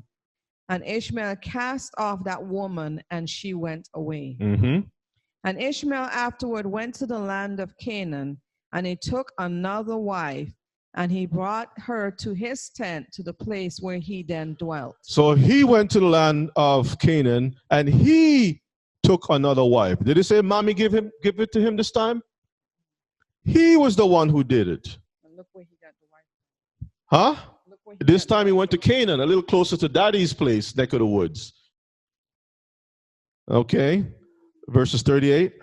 And at the end of 3 years, Abraham said, I will go again and see Ishmael my son. I'm going to go see my boy. Read. For I have not seen him for a long time. Uh-huh. And he rode upon his camel and went to the wilderness. And he reached the tent of Ishmael about noon. And he asked after Ishmael, and his wife came out of the tent, and she said, he is not here, my lord. What? What did she call him? What did she call Abraham? My lord. She called Abraham her Lord. You see the difference in spirit? She understands rank, authority, respect is given accordingly. Did she know Abraham from any place? But she can call a stranger a person she never met before, her Lord. And you have women who know you for 10, 5, 10, 15, 20, multiply that, elder, years. And they have to go to the dentist to have all their teeth removed because they have to bite their tongue. They don't want to ever call their husband Lord. And if they do it grudging or as a joke or slander. It's not in their heart. And then you want to know why we're upside down. Men don't, a man doesn't want to be aggressive, having to put his foot down and stuff. You can see what happened. Ahasuerus was having fun. He allowed his wife to have fun with her friends and stuff. All he says, honey, can you please come? I'm gonna send the Bentley limousine over to get you. Get dressed, look nice, put on your nice perfume. Come on over. I want to introduce you to all these guys, these guests here. They come from far. We have a feast. We just having a good time. I want to introduce you to my servants. These are the kings and stuff. No, I'm not gonna do it. Put on that dress? No, I ain't do. Who you think you are? Head start rolling. You ever seen a flock of geese? When the head start doing this, all the others doing the same thing, moving like this. So when she start doing this, all the other ducklings do the same thing too.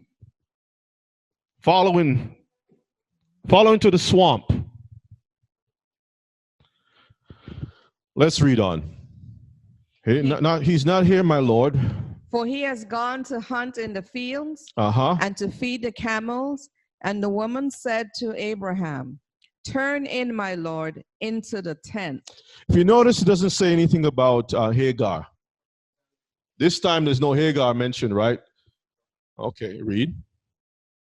And eat a morsel of bread, for thy soul must be wearied on account of the journey. Come inside, my Lord, into the tent. Sit down, have something to eat. I know you must be tired. You came in a long, dusty journey. Let's read on. And Abraham said to her, I will not stop, for I am in haste to continue my journey. You see, he was the one with the power to say thank you, but no thank you. You understand that? Read on.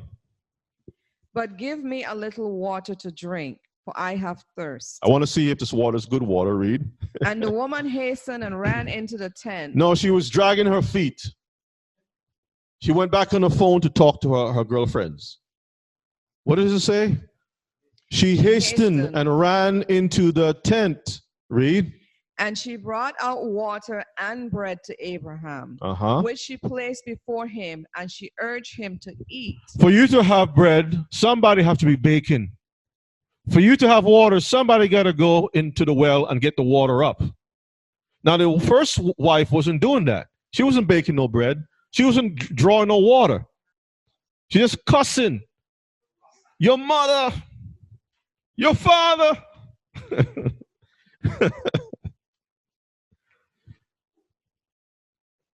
Read on. And he ate and drank, and his heart was comforted, and he blessed his son Now, you Ishmael. notice he says he's not going to eat anything, right? But he still went ahead and eat. He just wanted to see what she's going to do. And he was happy, right? Did it say he was upset?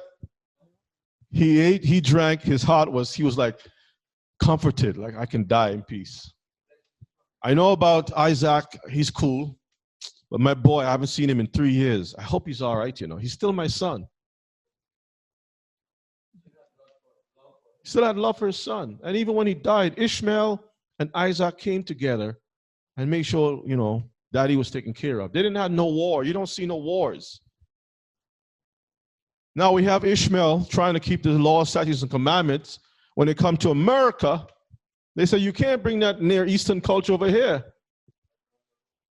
You have to forgive the sodomite. You have to allow the women to go about doing whatever they feel like doing.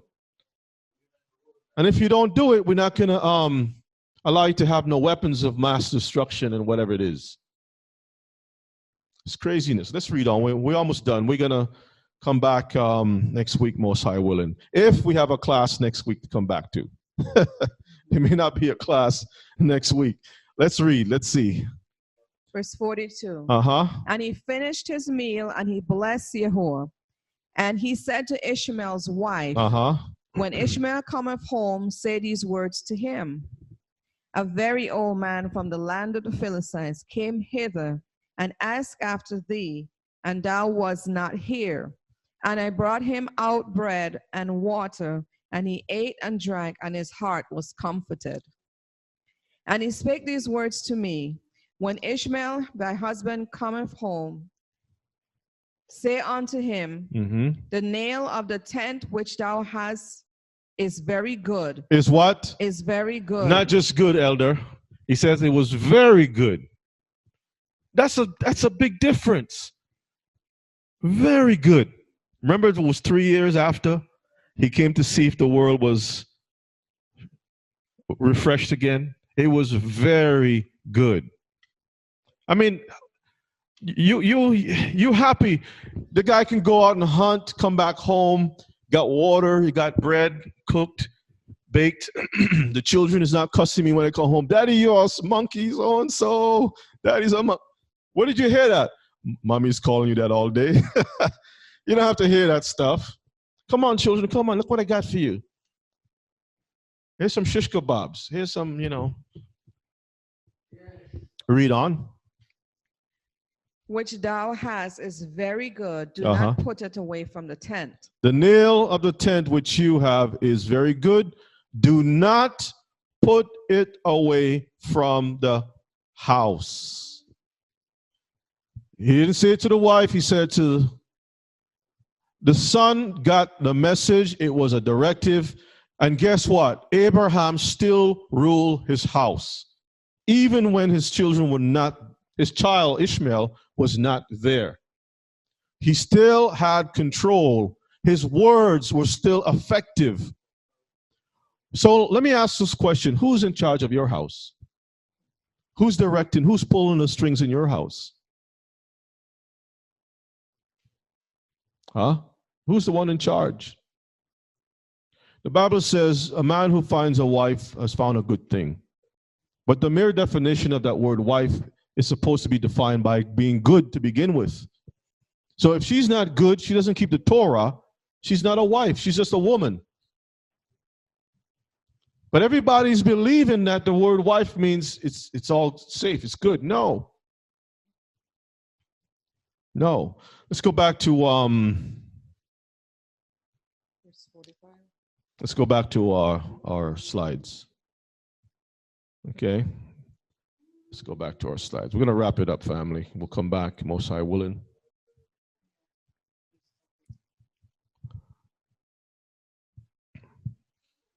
Can you read for me, please? In theory, women had the legal capacity to own property, Uh-huh. make contracts, litigate, and give evidence in court. In practice, they were restricted in these activities by their status as daughter or wife. So in theory, women had legal capacity to own property. We will see what that is all about. Legal capacity to own property, make contracts, litigate, and give evidence in court. In practice, they were restricted in these activities by their status as daughter or wife. You see? So it's letting us know that even though there were certain things, it was based on other things. Okay? Read on. Married women did act on their own account, but more frequently together with or on behalf of their husbands. And when we go into the subject of oaths, you'll understand how powerful that particular part of the Torah really is. Where the power really lies. Because an oath is a contract that you're making before the creator of the world, of the earth, right? Read on. Examples of independent action tend to be confined to widows, divorcees, or members of the few professions open to women: priestess, prostitute, wet nurse, or taverners. Now, if you notice that the criteria is independent action tend to be confined to whom? Widows are special cases. Divorcees is not a special case where they can have to act on their own and make choices on their own or whatever it is. or members of few professions open to women. A priestess, that means that you are receiving some kind of an income. It's the monies that's coming in to the temple as a priestess, things that are given to you, or a prostitute if you are getting an income by other means. A wet nurse because you are using your ability to produce milk for other people who cannot produce milk, or taverseness, like I guess a bartender or something. I think that's what it is. Anyway, let's look at an example. Genesis chapter 16, 1-6. Excuse me 1 second. I'll be right back. Just read for me. Read real slow. Genesis chapter 16, verses 1-6 reads, Now Sarah, Abraham's wife, bare him no children, and she had an handmaid, an Egyptian, whose name was Hagar. And Sarah said unto Abram, Behold now, Jehovah have restrained me from bearing. I pray thee, go in unto my maid. It may be that I may obtain children by her. And Abram hearkened to the voice of Sarah. And Sarah, Abram's wife, took Hagar, her maid, the Egyptian, after Abram had dwelt 10 years in the land of Canaan, and gave her to her husband Abram to be his wife. And he went in unto Hagar, and she conceived. And when she saw that she had conceived, her mistress was despised in her eyes. And Sarah said unto Abram, My wrong be upon thee. I have given my maid into thy bosom. And when she saw that she had conceived, I was despised in her eyes. Yea, judge between me and thee. But Abram said unto Sarah, Behold, thy maid is in thy hand. Do to her as it pleaseth thee. And when Sarah dwelt hardly with her, she fled from her face. So as we can see here, Hagar was owned by whom? And that's the question. And what we can see that Sarah basically owned Hagar as property. We can see that when Sarah basically gave Hagar to bring forth child for Abraham. Absolutely, brother. As you all can see, family, Sarai had the authority over, the power over her own possessions. Even though the whole house itself belongs to Abraham, the wife had limited authority over the maids and certain things. Okay, this is how it was done in ancient Near Eastern culture. Sarai, Abraham's wife, bare him no children, and she had an handmaid, an Egyptian, whose name was Hagar. She says, Go in unto my maid, it may be that I may obtain children by her. This is a contract that was made between Sarai and Hagar. Okay, this is a, as we go back here, let's see, actioned. In theory, women had the legal capacity to own property, make contracts, litigate. So this is a contract, okay, between this maid and her mistress. And it says that Sarai gave her to her husband, Abraham, to be his wife. Okay, now as we read in the last one, verses 6, it says, when the problem came up, what did Sarah do? First thing that she did was went to Abraham and bring the problem to Abraham and says, well, this problem, let me read that. Read it again for me, verses 5. And Sarah said unto Abram, My wrong be upon thee. So she's the one in the power to control the situation. But now she wanted to turn it over to Abraham to resolve it. Okay? Read on. I have given my maid into thy bosom. Mm-hmm. And when she saw that she had conceived, I was despised in her eyes. Yah judge between me and thee. What did Abraham say? But Abraham said unto Sarah, Behold, thy maid is in thine hand.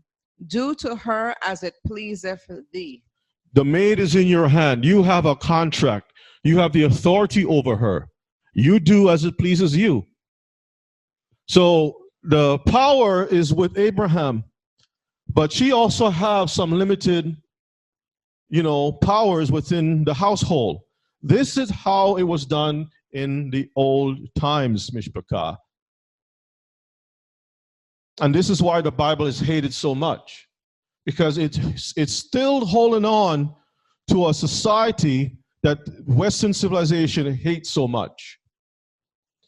Let's move on to our next slide. We're going to wrap it up in a moment. Okay, go ahead and read. This is Genesis 38. We're going to read 13 to verses 15. So now we're going to see examples of an independent action which tend to be confined to widows, divorcees, or members of the few professions open to women, which are priestesses and what? Prostitutes. Okay? Let's see what the book says. And it was told Tamar, saying, Behold, thy father-in-law goeth up to Timnah to shear his sheep. Uh-huh. And she put her widow's garments off from her, and covered her with a veil, and wrapped herself, and sat in an open place, which is by the way to Timnath. For she saw that Shelah was grown, and she was not given unto him to wife. So who is the one running the show here? Because remember, when you go back and read the story, she was married to Judah's son, and he got killed because he was wicked. Remember, his mother was a Canaanite. Then the other son that was given to raise up seed in behalf of the first son that was killed, he got killed too. And just sons keep dying. And Judah was saying, listen, man, I only got one boy left. I'm not going to risk it, to lose this one. So he sent this woman. He was the one who had the power still. Because as long as a son is alive, the law of the land is seed have to be raised up. I don't care how many sons pass through. Somebody got to raise up a child here to keep this lineage of Judah going. Okay? They could have said, well, you got Levi, you got Reuben, Naphtali. Why, Judah, just forget about trying to raise up seed for you. That is a kind of mindset that we will find today. So you have to drive your vehicle off the cliff because the woman doesn't want you to have any children. She would decide, if I can't have any children, you're not going to have any children too. So we are going to put our foot to the pedal. And if you try to jump through the door to escape to say, well, I'm going to save my life, she's going to say, where are you going? Don't you love me too? Don't you love me also? So you can't have any children because she can't have any children. But the law is, it's all about preserving the seed. So what happened? He held back his last son. She knew the law. She kept her widow garments on because she was waiting for the next child to be of age so she can be able to have a child by him. But it didn't happen that way. So let's read on, verses 15.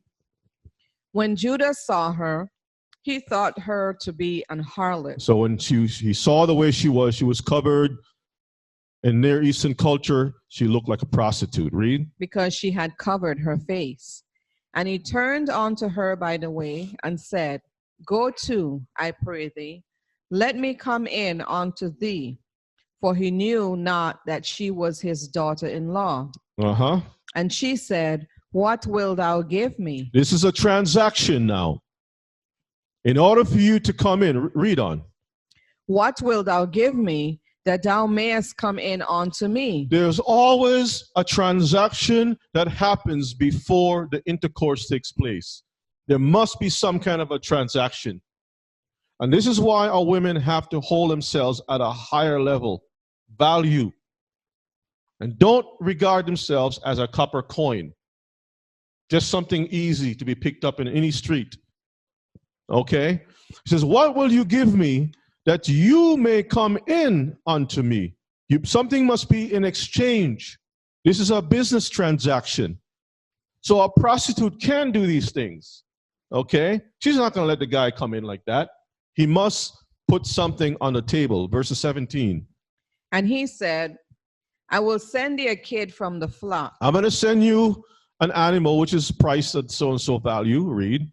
And she said, will thou give me a pledge till thou send it? Will you put down a deposit until I receive this kid from the flock? Because you're here with me now. I can't do this thing and there's no, I need something to hold until I get the kid. Read on.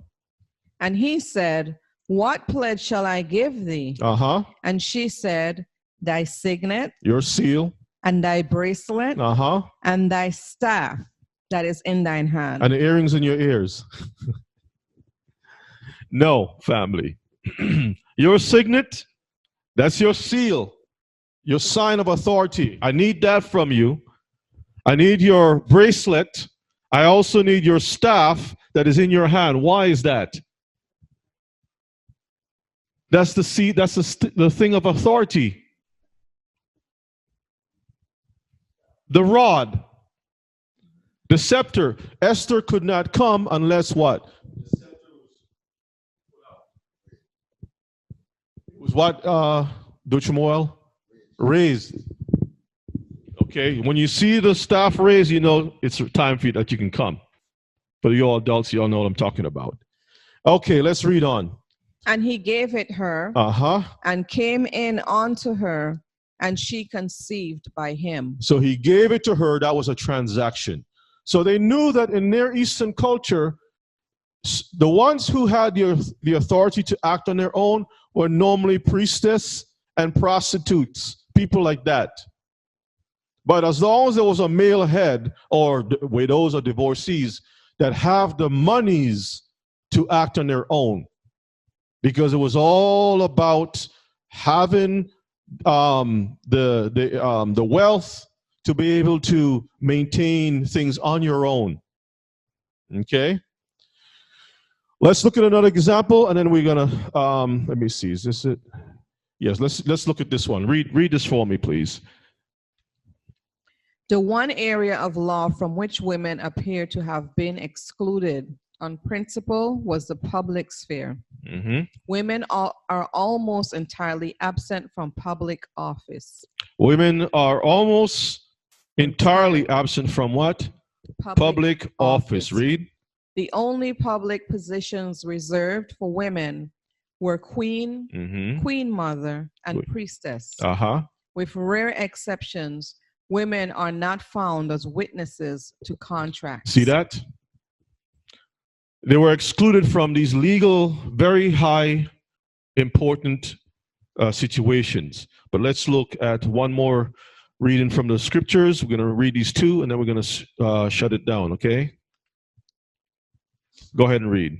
Book of Judges, chapter 4, verses 1, and then we'll skip on down to 4 and verses 5. Judges chapter 4, verses 1 and 4 and 5. The only public positions reserved for women were queen, queen mother, and priestesses. So let's see. And the children of Israel again did evil in the sight of Yah. They did good. Israel was doing evil. So let's see what was the result of the men not doing what they were supposed to do. Let's see what the results was. Go ahead. When Ehud was dead. Verses 4. And Deborah, a prophetess, the wife of Lapidoth, she judged Israel at that time. So therefore she had to stand up because the men were not doing what was right.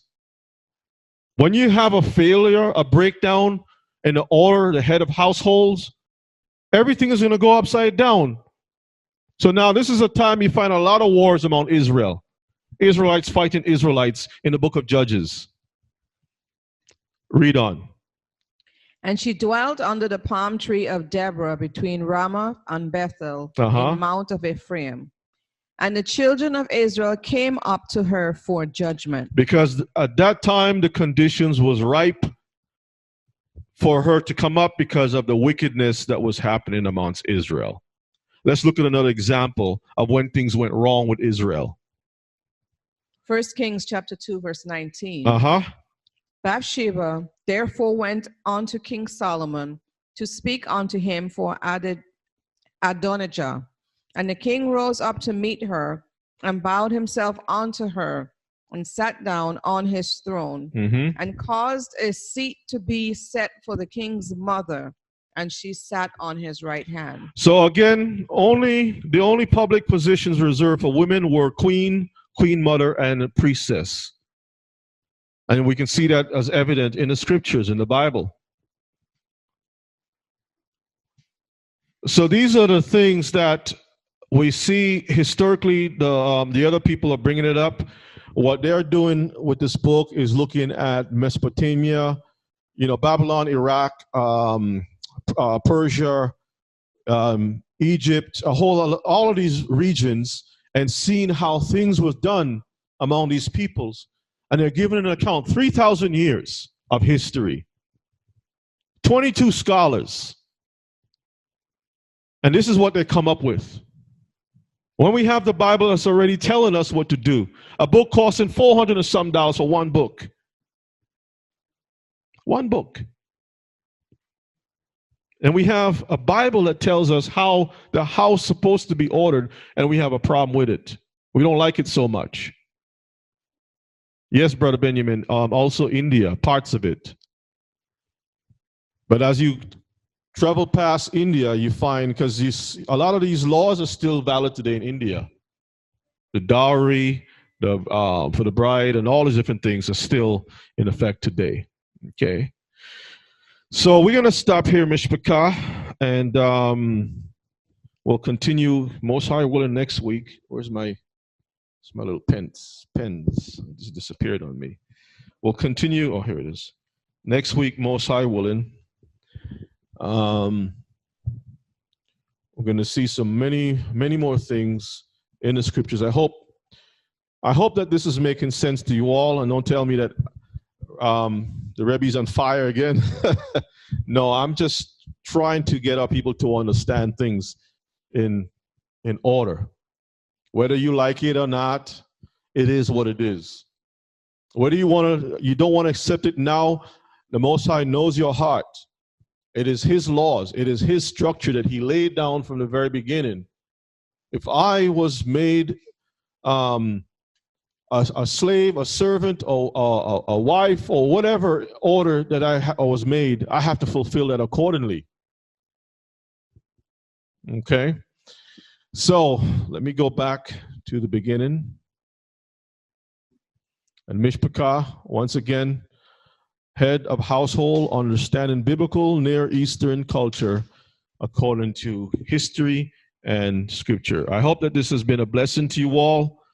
And next week, Most High willing, we will continue according to the strength that the Most High will give us. And then we will go into, after we've covered this and extracted what we need, we will go into the aspects of divorce, okay, from the Near Eastern and what the scriptures have to say. Once you read these things, you will understand how everything was done back in the old days, where we have some of the things today, and we can also see the madness of what is happening with our society, the decay, and now you have so-called same-sex marriage. That is not marriage. You don't have two keys don't open anything. Two locks don't open anything. There must be a lock and there must be a key. Is that correct, Elder? Two male pipes doesn't cause the water to flow. You must have a female and a male pipe. Doesn't how it works? I don't know. I mean, I don't understand what's going on. It's just crazy. Anyway, let us close up with prayer. I'm grateful to our Elohim that He has blessed us today. I hope everyone has received this word well in your hearts. Remember to pray for the whole house of Israel, all the families, and please remember to pray for me. And for those who have been very supportive, prayers and otherwise, I want to say Todah Rabbah. May the Most High bless you and your family also. And I pray that we continue to walk this road to Zion. We'll ask Dod Shemuel if you can close out with the final prayer. And then we will say shalom until our Friday night class, Most High willing. So let's all face towards Jerusalem.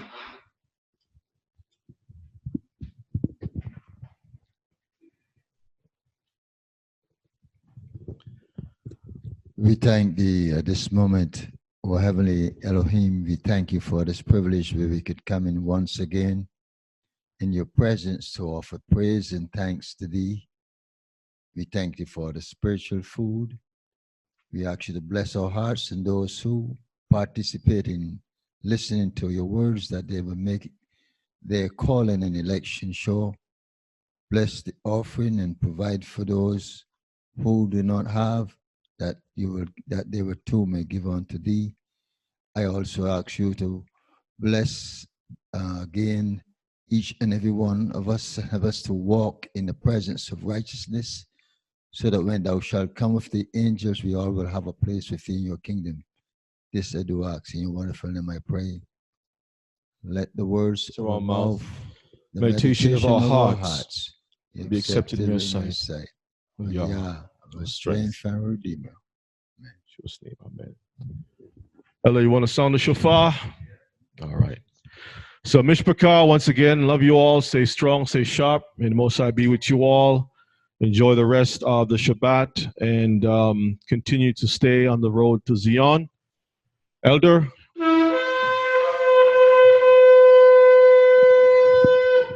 Hallelujah. All praises to our King. Thank you, Elder.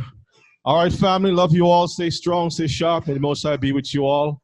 Until next time, we say shalom, shalom.